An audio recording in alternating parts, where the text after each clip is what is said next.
ਉੱਥੇ ਦੇ ਜਰਨਲਿਜ਼ਮ ਦੇ ਵਿੱਚ ਤੇ ਇੱਥੇ ਦੇ ਵਿੱਚ ਕੀ ਵਾਕਿਆ ਫਰਕ ਹੈਗਾ ਆ, ਇਹ ਅੰਤਰ ਹੈਗਾ ਆ, ਜਾਂ ਜੇ ਹੈਗਾ ਤੇ ਕੀ ਡਿਫਰੈਂਸਿਸ ਤੁਸੀਂ ਮਹਿਸੂਸ ਕਰਦੇ ਆ? ਜਦੋਂ ਆਪਾਂ ਲੋਕਲ ਜਰਨਲਿਜ਼ਮ ਕਰਦੇ ਆ ਜਾਂ ਇੰਟਰਨੈਸ਼ਨਲ ਜਰਨਲਿਜ਼ਮ ਕਰਦੇ ਆ, ਉਹ 'ਚ ਕਾਫੀ ਫਰਕ ਹੁੰਦਾ ਵਾ। ਜਿਵੇਂ ਐਡੀਟੋਰੀਅਲ ਗਾਈਡੈਂਸ ਦਾ ਫਰਕ ਹੁੰਦਾ। ਐਡੀਟੋਰੀਅਲੀ ਜਿਵੇਂ ਉੱਥੇ ਅਸੀਂ ਕੁਝ ਹੋਰ ਤਰ੍ਹਾਂ ਕੇ ਨਾਲ ਸਟੋਰੀਜ਼ ਲਿਖਦੇ ਆ, ਤੇ ਯੂਐਸ ਦੇ ਵਿੱਚ ਜਿਵੇਂ ਅਸੀਂ ਮੇਨ ਸਟਰੀਮ 'ਚ ਕੰਮ ਕਰਦੇ ਆ, ਇੱਥੇ ਥੋੜ੍ਹਾ ਜਿਹਾ ਐਡੀਟੋਰੀਅਲੀ ਫਰਕ ਹੁੰਦਾ। ਬੇਸਿਕ ਜਿਵੇਂ ਇੰਡੀਆ 'ਚ ਇੱਕ ਇਹ ਵੀ ਹੁੰਦਾ ਵੀ ਜਦੋਂ ਤੁਸੀਂ ਉੱਥੇ ਰਿਪੋਰਟਿੰਗ ਕਰਦੇ ਆ, ਉਹ ਸਾਡੀ ਡੇ ਟੂ ਡੇ ਰਿਪੋਰਟਿੰਗ ਹੁੰਦੀ ਹੈ। ਤੇ ਇੱਥੇ ਤੁਹਾਡੇ ਕੋਲ ਟਾਈਮ ਹੁੰਦਾ, ਤੁਹਾਡੇ ਕੋਲ 3 ਹਫ਼ਤੇ ਹੁੰਦੇ ਆ, 4 ਹਫ਼ਤੇ ਹੁੰਦੇ ਆ, ਜਾਂ ਇੱਕ ਫੀਚਰ ਸਟੋਰੀ ਹੈ ਇੱਥੇ। ਹਾਂਜੀ, ਇੱਥੇ ਥੋੜ੍ਹਾ ਜਿਹਾ ਉਹ ਟਾਈਮ ਦਿੱਤੇ ਆ ਫੀਚਰ ਸਟੋਰੀ ਤੇ ਜਾਂ ਇਨਵੈਸਟੀਗੇਟਿਵ ਸਟੋਰੀ ਤੇ।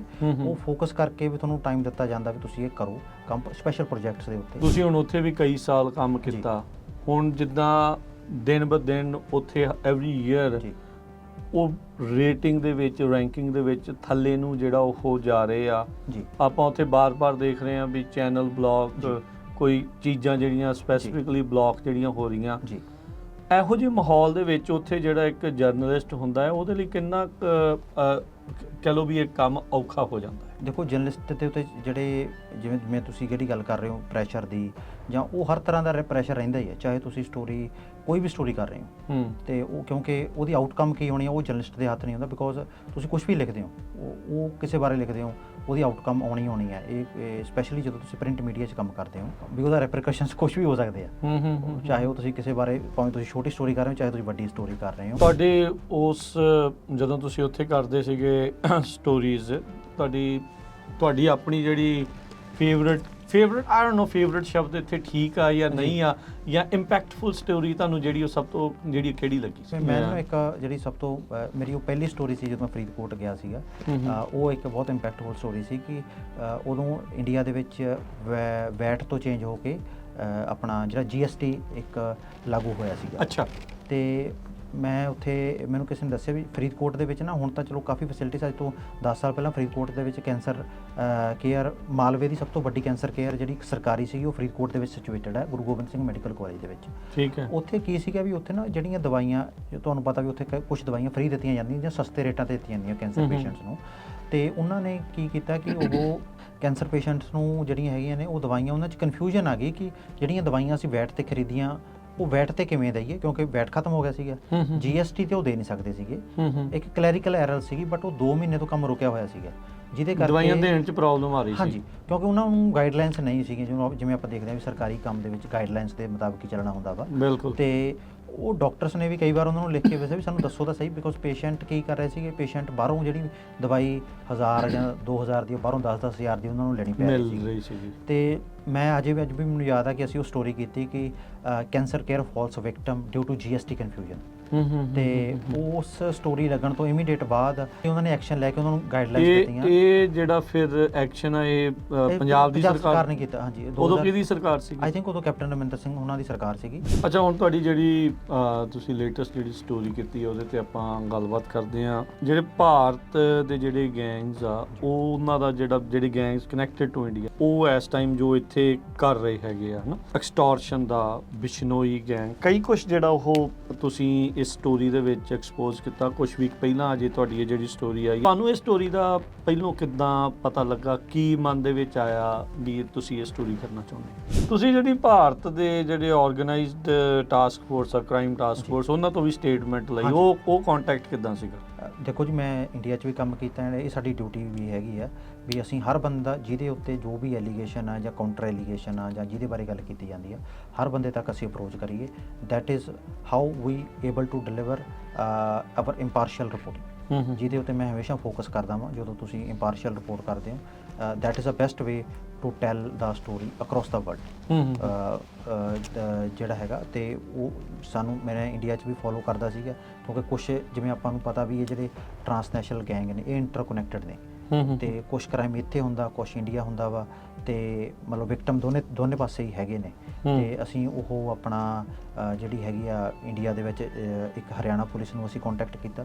ਠੀਕ ਹੈ। ਪੰਜਾਬ ਪੁਲਿਸ ਦੇ ਵਿੱਚ ਪੰਜਾਬ ਪੁਲਿਸ ਦੀਆਂ ਕੁਛ ਔਨ ਰਿਕਾਰਡ ਸਟੇਟਮੈਂਟ ਸੀਗੀਆਂ, ਆਈ ਥਿੰਕ ਉਹ ਯੂਜ਼ ਕੀਤੀਆਂ। ਉਹ ਜਿੰਨਾ ਵੀ ਸਾਡੇ ਕੋਲ ਪਬਲਿਕਲੀ ਅਵੇਲੇਬਲ ਡੇਟਾ ਸੀਗਾ, ਅਸੀਂ ਉਹ ਸਾਰਾ ਯੂਜ਼ ਕੀਤਾ ਆਪਦੀ ਸਟੋਰੀ ਦੇ ਵਿੱਚ ਟੂ ਕਨੈਕਟ ਦਾ ਡਾਟਸ। ਜਦੋਂ ਤੁਸੀਂ ਇਹ ਰਿਪੋਰਟਿੰਗ ਕਰ ਰਹੇ ਸੀ, ਕਿਹੜੀ ਇੱਕ ਚੀਜ਼ ਆ ਜਿਹੜੀ ਸੁਣਨ ਵਾਲੇ ਜਾਂ ਦੇਖਣ ਵਾਲੇ ਆ ਉਹ ਸੁਣ ਕੇ ਅਚੰਭਿਤ ਹੋਣਗੇ, ਸਰਪ੍ਰਾਈਜ਼ ਹੋਣਗੇ ਵੀ ਆਹ ਚੀਜ਼ਾਂ ਜਿਹੜੀਆਂ ਇਸ ਤੇ ਬਿਹਾਈਂਡ ਦਾ ਸੀਨਸ ਆ ਕੁਝ ਚੱਲ ਰਿਹਾ। ਸਤਿ ਸ੍ਰੀ ਅਕਾਲ।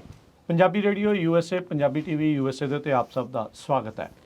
ਮੈਂ ਰਾਜਕਨਵੀਰ ਸਿੰਘ। ਮੇਰੇ ਨਾਲ ਅੱਜ ਸਟੂਡੀਓ ਦੇ ਵਿੱਚ ਜੁੜ ਚੁੱਕੇ ਨੇ ਪੰਜਾਬੀ ਜਰਨਲਿਜ਼ਮ ਦੇ ਵਿੱਚ ਸੋਹਣਾ ਨਾਮਣਾ ਜਿਹੜਾ ਇਹਨਾਂ ਨੇ ਖੱਟਿਆ ਹੈ। ਲੰਮੇ ਸਮੇਂ ਤੋਂ ਪਹਿਲਾਂ ਇਹ ਪੰਜਾਬ ਦੇ ਵਿੱਚ ਜਰਨਲਿਸਟ ਦੀ ਭੂਮਿਕਾ ਦੇ ਵਿੱਚ ਵੱਖ-ਵੱਖ ਅਦਾਰਿਆਂ ਦੇ ਨਾਲ ਕੰਮ ਕਰਦੇ ਆਏ ਤੇ ਹੁਣ ਰੀਸੈਂਟਲੀ ਕੋਲੰਬੀਆ ਯੂਨੀਵਰਸਿਟੀ ਤੋਂ ਜਦੋਂ ਇਹਨਾਂ ਨੇ ਆਪਣੀ ਜਰਨਲਿਸਟ ਦੀ ਡਿਗਰੀ, ਜਰਨਲਿਜ਼ਮ ਦੀ ਡਿਗਰੀ ਕੀਤੀ, ਇੱਥੇ ਫ੍ਰੀਲਾਂਸ ਜਰਨਲਿਜ਼ਮ ਕਰ ਰਹੇ ਆ। ਬਹੁਤ ਸਾਰੀਆਂ ਇਹਨਾਂ ਨੇ ਇਨਵੈਸਟੀਗੇਟਿਵ ਜਿਹੜੀਆਂ ਸਟੋਰੀਜ਼ ਆ ਉਹ ਸਾਹਮਣੇ ਲੈ ਕੇ ਆਉਂਦੀਆਂ। ਰੀਸੈਂਟਲੀ ਤੁਸੀਂ ਇੰਡੀਆ ਦੇ ਗੈਂਗਸ ਦਾ ਜਿਹੜਾ ਕਨੈਕਸ਼ਨ ਜੋ ਸੈਂਟਰਲ ਵੈਲੀ ਦੇ ਵਿੱਚ ਆ, ਜੋ ਅਮਰੀਕਾ ਦੇ ਵਿੱਚ ਆ, ਕਿਸ ਤਰੀਕੇ ਦੇ ਨਾਲ ਡਾਇਸਪੋਰਾ ਦੇ ਉੱਤੇ ਉਸ ਦਾ ਇਫੈਕਟ ਹੋ ਰਿਹਾ ਆ, ਉਹਦੀ ਇਹਨਾਂ ਦੀ ਸਟੋਰੀ ਤੁਸੀਂ ਦੇਖੀ ਹੋਊਗੀ। ਉਹ CalMatters, LA Times, Fresno Bee, SF Chronicle, ਹੋਰ ਕਈ ਜਿਹੜੇ ਆ ਵੱਡੇ ਵੱਡੇ ਅਦਾਰਿਆਂ ਦੇ ਵਿੱਚ ਉਹਨਾਂ ਦੀ ਉਹ ਸਟੋਰੀ ਲੱਗੀ। ਇਸ ਤੋਂ ਬਾਅਦ 'ਚ ਉਹਨਾਂ ਨੇ ਹੁਣੇ ਰੀਸੈਂਟ ਇੱਕ ਸਟੋਰੀ LA ਟਾਈਮ ਦੇ ਵਿੱਚ ਪੰਜਾਬੀ ਮਿਊਜ਼ਿਕ ਇੰਡਸਟਰੀ ਨੂੰ ਲੈ ਕੇ ਆਈ। ਅਲ ਜਜ਼ੀਰਾ ਦੇ ਲਈ ਵੀ ਇਹ ਕੰਮ ਕਰਦੇ ਰਹੇ ਆ। TNR ਦੇ ਉੱਤੇ ਇਹਨਾਂ ਦੀ ਸਟੋਰੀ ਜਿਹੜੀ ਆ ਉਧਰ ਵੀ ਰਹੀ। ਪਹਿਲਾਂ ਜਦ ਇਹ ਪੰਜਾਬ 'ਚ ਉੱਥੇ ਸੀਗੇ ਤਾਂ ਇਹਨਾਂ ਨੇ ਹਿੰਦੁਸਤਾਨ ਟਾਈਮ ਦੇ ਲਈ ਵੀ ਕੰਮ ਕੀਤਾ।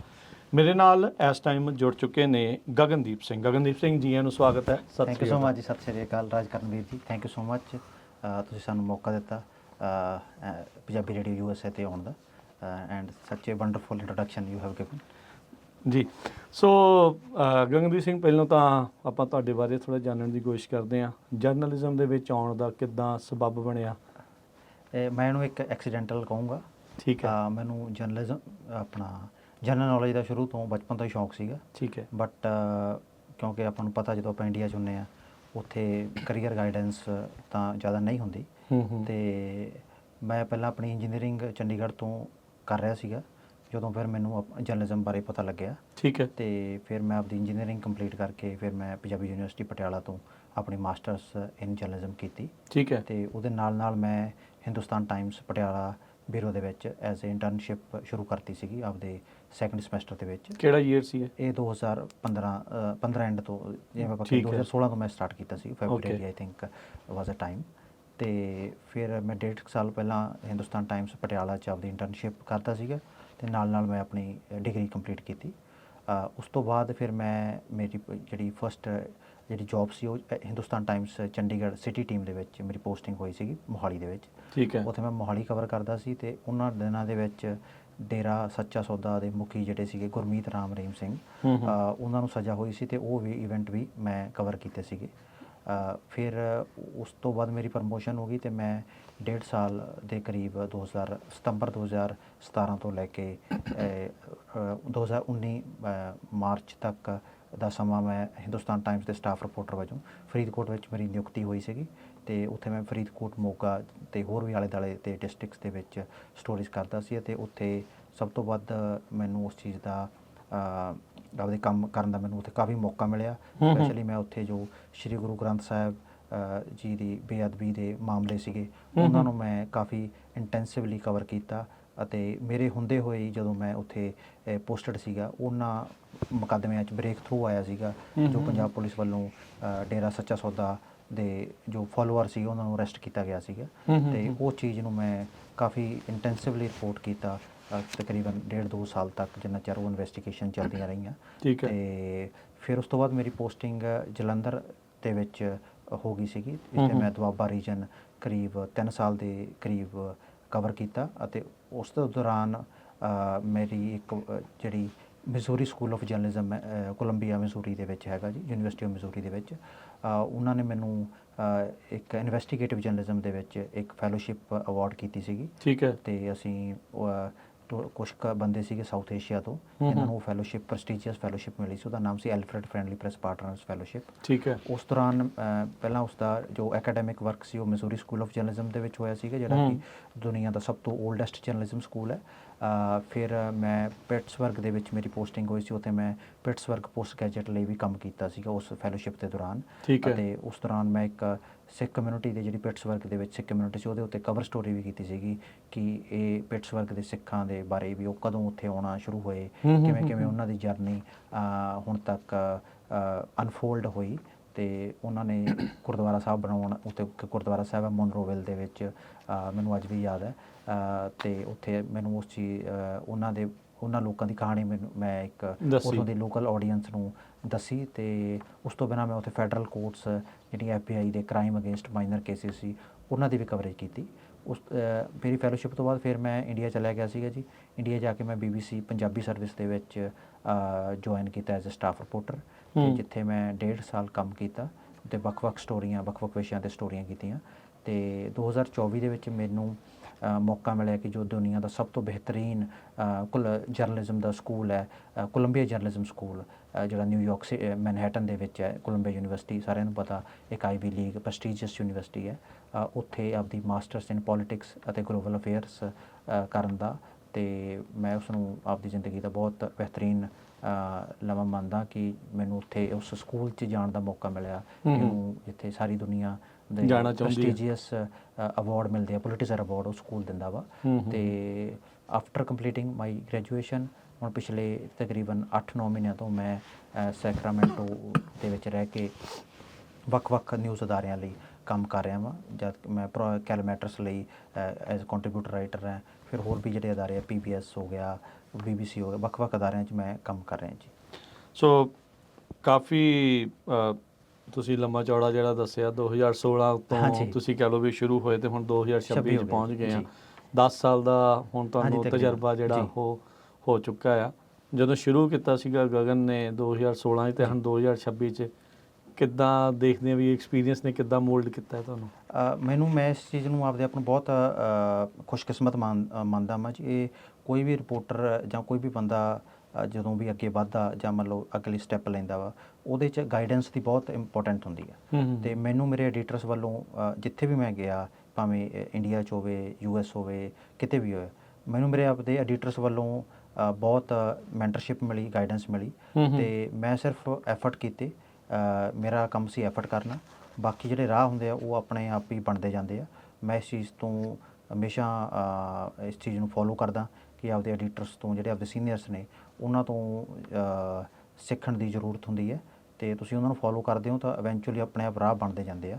ਤੇ ਜਿਵੇਂ ਜਦੋਂ ਮੈਨੂੰ ਫਸਟ ਟਾਈਮ ਫੈਲੋਸ਼ਿਪ ਮਿਲੀ ਤਾਂ ਸਾਡੇ ਜਿਹੜੇ ਸੀਨੀਅਰ ਐਸੋਸੀਏਟ ਐਡੀਟਰ ਸੀਗੇ, ਹਤਿੰਦਰ ਰਾਓ ਸੀਗੇ, ਉਹ ਹਰਿਆਣਾ ਬਿਊਰੋ ਚੀਫ ਨੇ ਹਿੰਦੁਸਤਾਨ ਟਾਈਮਸ ਦੇ ਵਿੱਚ। ਤੇ ਉਹਨਾਂ ਨੇ ਇੱਕ ਪ੍ਰੈਸ ਕਲੱਬ 'ਚ ਲੈਕਚਰ ਦਿੱਤਾ ਸੀਗਾ ਕਿ ਫੈਲੋਸ਼ਿਪਸ ਨੂੰ ਕਿਵੇਂ ਲਿਆ ਜਾਂਦਾ ਵਾ। ਤੇ ਮੈਂ ਉਹ ਅਟੈਂਡ ਕੀਤਾ ਸੀ। ਤੇ ਉਸ ਤੋਂ ਬਾਅਦ ਮੈਂ ਉਹਨਾਂ ਕੋਲ ਗਿਆ ਕਿ ਮੈਂ ਵੀ ਇਹ ਫੈਲੋਸ਼ਿਪ ਕਰਨਾ ਚਾਹੁੰਦਾ ਵਾ। ਤਾਂ ਫਿਰ ਉਹ ਹੌਲੀ-ਹੌਲੀ, ਜਿਵੇਂ ਆਪਾਂ ਪਹਿਲੀ ਵਾਰ ਹੋਇਆ ਨਹੀਂ ਹੋਇਆ, ਦੂਜੀ ਵਾਰ ਕੀਤਾ ਤਾਂ ਹੋ ਗਿਆ। ਤਾਂ ਇਸ ਚੀਜ਼ ਨੂੰ ਮੈਂ ਮੇਰਾ ਇਹ ਪ੍ਰਿੰਸੀਪਲ ਹੈ ਕਿ ਜੋ ਆਪਦੇ ਤੁਹਾਨੂੰ ਚੰਗੀ ਮੈਂਟਰਸ਼ਿਪ ਲੈ ਕੇ ਅੱਗੇ ਵਧਣਾ ਚਾਹੀਦਾ। ਤੇ ਜਦੋਂ ਜਿਵੇਂ ਤੁਸੀਂ ਮੈਂਟਰਸ਼ਿਪ ਲੈਂਦੇ ਹੋ ਤਾਂ ਉਵੇਂ ਰਾਹ ਬਣਦੇ ਜਾਂਦੇ ਆ। ਤੇ ਅੱਗੇ ਮਤਲਬ ਇਹ ਨਹੀਂ ਹੈਗਾ ਵੀ ਮੈਂ ਇਹ ਸੋਚਿਆ ਸੀਗਾ ਵੀ ਮੈਂ ਜਦੋਂ ਵੀ ਮੇਰਾ ਕਰੀਅਰ ਸਟੈਗਨੈਂਟ ਹੋਇਆ, ਕਿਤੇ ਮੈਨੂੰ ਲੱਗਿਆ ਕਿ ਮੈਂ ਉਹੀ ਕੰਮ ਕਰ ਰਿਹਾ, ਤਾਂ ਮੈਂ ਫਿਰ ਉੱਥੋਂ ਇੱਕ ਨਵਾਂ ਸਟੈਪ ਲੈਣ ਲਈ ਸੋਚੀ। ਠੀਕ ਹੈ ਜੀ। ਨਹੀਂ, ਚਲੋ ਬਹੁਤ ਵਧੀਆ ਗਗਨਦੀਪ ਸਿੰਘ, ਤੁਸੀਂ ਦੱਸਿਆ ਵੀ ਬੜੀਆਂ ਇੰਪੋਰਟੈਂਟ ਸਟੋਰੀਜ਼, ਚਾਹੇ ਉਹ ਰਾਮ ਰਹੀਮ ਵਾਲੀ ਜਿਹੜੀ ਹੋਵੇ ਉਸ ਟਾਈਮ ਦੇ ਉੱਤੇ, ਜਿਹੜੀ ਕਿ ਸਿਰਸੇ ਵਾਲੇ ਡੇਰੇ ਦੇ ਨਾਲ ਜੁੜੀ ਆ, ਗੁਰੂ ਗ੍ਰੰਥ ਸਾਹਿਬ ਜੀ ਦੀ ਬੇਅਦਬੀਆਂ ਦਾ ਜਿਹੜਾ ਮਾਮਲਾ ਆ, ਉੱਥੇ ਜਿਹੜਾ ਮੇਰਾ ਅਗਲਾ ਇੱਕ ਕੁਐਸਚਨ ਆ ਵੀ ਉੱਥੇ ਦੇ ਜਰਨਲਿਜ਼ਮ ਦੇ ਵਿੱਚ ਤੇ ਇੱਥੇ ਦੇ ਵਿੱਚ ਕੀ ਵਾਕਿਆ ਫਰਕ ਹੈਗਾ ਆ? ਇਹ ਅੰਤਰ ਹੈਗਾ ਆ, ਜਾਂ ਜੇ ਹੈਗਾ ਤਾਂ ਕੀ ਡਿਫਰੈਂਸਿਸ ਤੁਸੀਂ ਮਹਿਸੂਸ ਕਰਦੇ ਆ?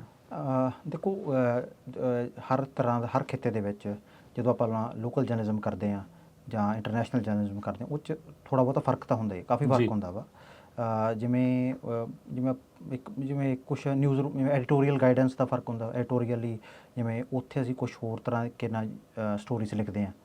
ਤੇ US ਦੇ ਵਿੱਚ ਜਿਵੇਂ ਅਸੀਂ ਮੇਨ ਸਟਰੀਮ 'ਚ ਕੰਮ ਕਰਦੇ ਹਾਂ, ਇੱਥੇ ਥੋੜ੍ਹਾ ਜਿਹਾ ਐਡੀਟੋਰੀਅਲੀ ਫਰਕ ਹੁੰਦਾ ਬੇਸਿਕਲੀ। ਕੀ ਐਡੀਟੋਰੀਅਲ ਇੰਡੀਪੈਂਡੈਂਸ ਦੀ ਗੱਲ ਆ ਜਾਂ ਕੋਈ ਉਹਨਾਂ ਨੇ ਸਟੋਰੀ ਟੈਲਿੰਗ ਦੀ ਮੇਨ? ਦੇਖੋ, ਜਿਹੜਾ ਸਭ ਤੋਂ ਵੱਡਾ ਜਿਹੜੀ ਚੀਜ਼ ਅਸੀਂ ਇੱਥੇ ਇੰਟਰਨੈਸ਼ਨਲੀ ਆ ਕੇ ਸਿੱਖੀ, ਉਹ ਇੱਕ ਸਟੋਰੀ ਟੈਲਿੰਗ ਸੀਗੀ। ਵੀ ਤੁਸੀਂ ਕਹਾਣੀ ਨੂੰ ਪੇਸ਼ ਕਿਵੇਂ ਕਰਨਾ ਵਾ, ਉਹ 'ਚ ਕਿਹੜੇ ਐਲੀਮੈਂਟ ਚਾਹੀਦੇ ਆ। ਤੇ ਉਹ ਜਿਵੇਂ ਇੰਡੀਆ 'ਚ ਇੱਕ ਇਹ ਵੀ ਹੁੰਦਾ ਵੀ ਜਦੋਂ ਅਸੀਂ ਉੱਥੇ ਰਿਪੋਰਟਿੰਗ ਕਰਦੇ ਹਾਂ, ਉਹ ਸਾਡੀ ਡੇ ਟੂ ਡੇ ਰਿਪੋਰਟਿੰਗ ਹੁੰਦੀ ਹੈ। ਤੇ ਇੱਥੇ ਤੁਹਾਡੇ ਕੋਲ ਟਾਈਮ ਹੁੰਦਾ, ਤੁਹਾਡੇ ਕੋਲ 3 ਹਫ਼ਤੇ ਹੁੰਦੇ ਆ, 4 ਹਫ਼ਤੇ ਹੁੰਦੇ ਆ, ਜਾਂ ਇੱਕ ਫੀਚਰ ਸਟੋਰੀ ਹੈ ਇੱਥੇ। ਹਾਂਜੀ, ਇੱਥੇ ਥੋੜ੍ਹਾ ਜਿਹਾ ਉਹ ਟਾਈਮ ਦਿੱਤੇ ਆ ਫੀਚਰ ਸਟੋਰੀ 'ਤੇ ਜਾਂ ਇਨਵੈਸਟੀਗੇਟਿਵ ਸਟੋਰੀ 'ਤੇ। ਉਹ ਫੋਕਸ ਕਰਕੇ ਵੀ ਤੁਹਾਨੂੰ ਟਾਈਮ ਦਿੱਤਾ ਜਾਂਦਾ ਵੀ ਤੁਸੀਂ ਇਹ ਕਰੋ ਕੰਮ, ਸਪੈਸ਼ਲ ਪ੍ਰੋਜੈਕਟਸ ਦੇ ਉੱਤੇ। ਤੇ ਇਹ ਚੀਜ਼ਾਂ ਦੀ ਐਡੀਟੋਰੀਅਲ ਫਰੀਡਮ ਤਾਂ ਹੈਗੀ ਆ, ਮਤਲਬ ਐਡੀਟੋਰੀਅਲ ਇਨ ਦ ਸੈਂਸ ਕਿ ਓਵਰਆਲ এনवायरमेंट ਦਾ ਜਿਹੜਾ ਹੈਗਾ ਇੰਪੈਕਟ ਤਾਂ ਹੁੰਦਾ ਹੀ ਹੈ ਪੋਲੀਟੀਕਲ ਦਬਾਅ ਘੱਟ ਨੇ ਇੱਥੇ ਉੱਥੇ ਉਹ ਆਈ ਡੋਂਟ ਨੋ ਵੀ ਤੁਹਾਡੇ ਤੱਕ ਪਹੁੰਚਿਆ ਜਾਂ ਨਹੀਂ ਪਹੁੰਚਿਆ, ਪਰ ਵੀ ਨੋ ਹਾਂਜੀ ਨਹੀਂ ਇਹਦੇ ਵਿੱਚ ਕੋਈ ਦੋ ਰਾਵਾਂ ਨਹੀਂ ਹੈਗੀਆਂ ਵੀ ਜਿਹੜੀ ਆਪਣੀ ਰੈਂਕਿੰਗ ਵੀ ਹੈਗੀ ਆ ਉਹ ਤਾਂ ਡਾਟਾ ਬੋਲਦਾ ਉਹਦੇ ਵਿੱਚ। ਹੁਣ ਰੀਸੈਂਟਲੀ ਨਵੀਂ ਆਈ ਆ 5-6 ਹੋਰ ਥੱਲੇ ਨੂੰ ਆ ਗਏ ਇੰਡੀਆ ਦੇ ਵਿੱਚ। ਆਈ ਥਿੰਕ ਇੰਡੀਆ ਦਾ 157 ਤੇ ਆ ਗਿਆ। ਉਹ ਯੂਐਸ ਦਾ ਆਈ ਥਿੰਕ 57 ਹੈ, ਸਮਥਿੰਗ ਲਾਈਕ ਦੈਟ। ਉਹਦੇ ਵਿੱਚ ਤਾਂ ਇਹਦਾ ਡਾਟਾ ਹੀ ਗੱਲ ਕਰਦਾ ਜਿਹੜਾ ਸਾਊਥ ਏਸ਼ੀਅਨ ਕੰਟਰੀਜ਼ ਦੇ ਵਿੱਚ ਕਿੰਨਾ ਕੁ ਸਾਨੂੰ ਜਿਹੜੀ ਪ੍ਰੈਸ ਫਰੀडम ਹੁੰਦੀ ਹੈ।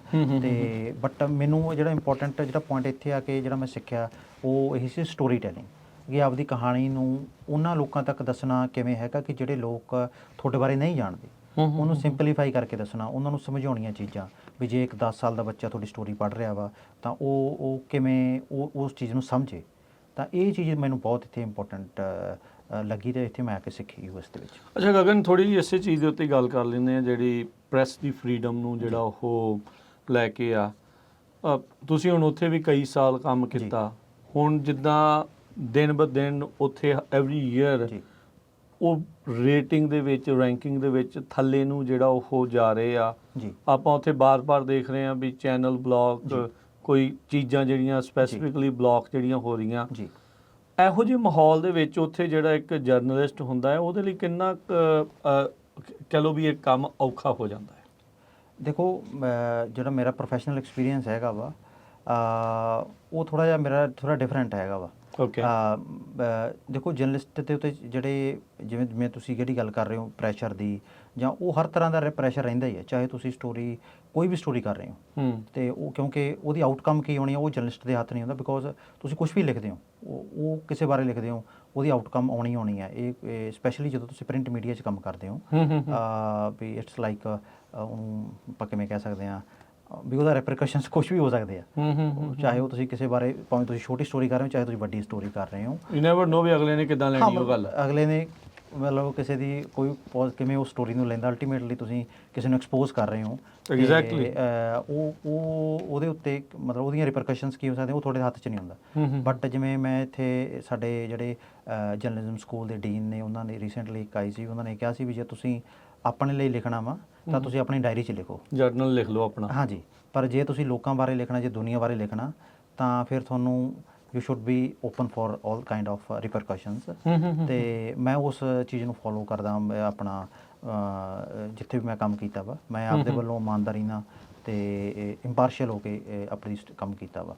ਸੋ ਦੈਟ ਇਜ਼ ਵਾਈ ਮਤਲਬ ਮੇਰੇ ਤੇ ਮੈਂ ਉਹਨਾਂ ਜ਼ਿਆਦਾ ਇਸ ਚੀਜ਼ ਨੂੰ ਆਈ ਡੋਂਟ ਨੋ ਮੇਰੇ ਐਡੀਟਰਸ ਵੀ ਮੈਂ ਆਪਦੇ ਐਡੀਟਰਸ ਨੂੰ ਆਨਸਰੇਬਲ ਹਾਂ ਤੇ ਮੈਂ ਉਹਨਾਂ ਤੱਕ ਆਪਦਾ ਕੰਮ ਦਿੱਤਾ ਤੇ ਉਹਨਾਂ ਨੇ ਮੈਨੂੰ ਹਮੇਸ਼ਾ ਹੀ ਅਪਰੀਸ਼ੀਏਟ ਕੀਤਾ।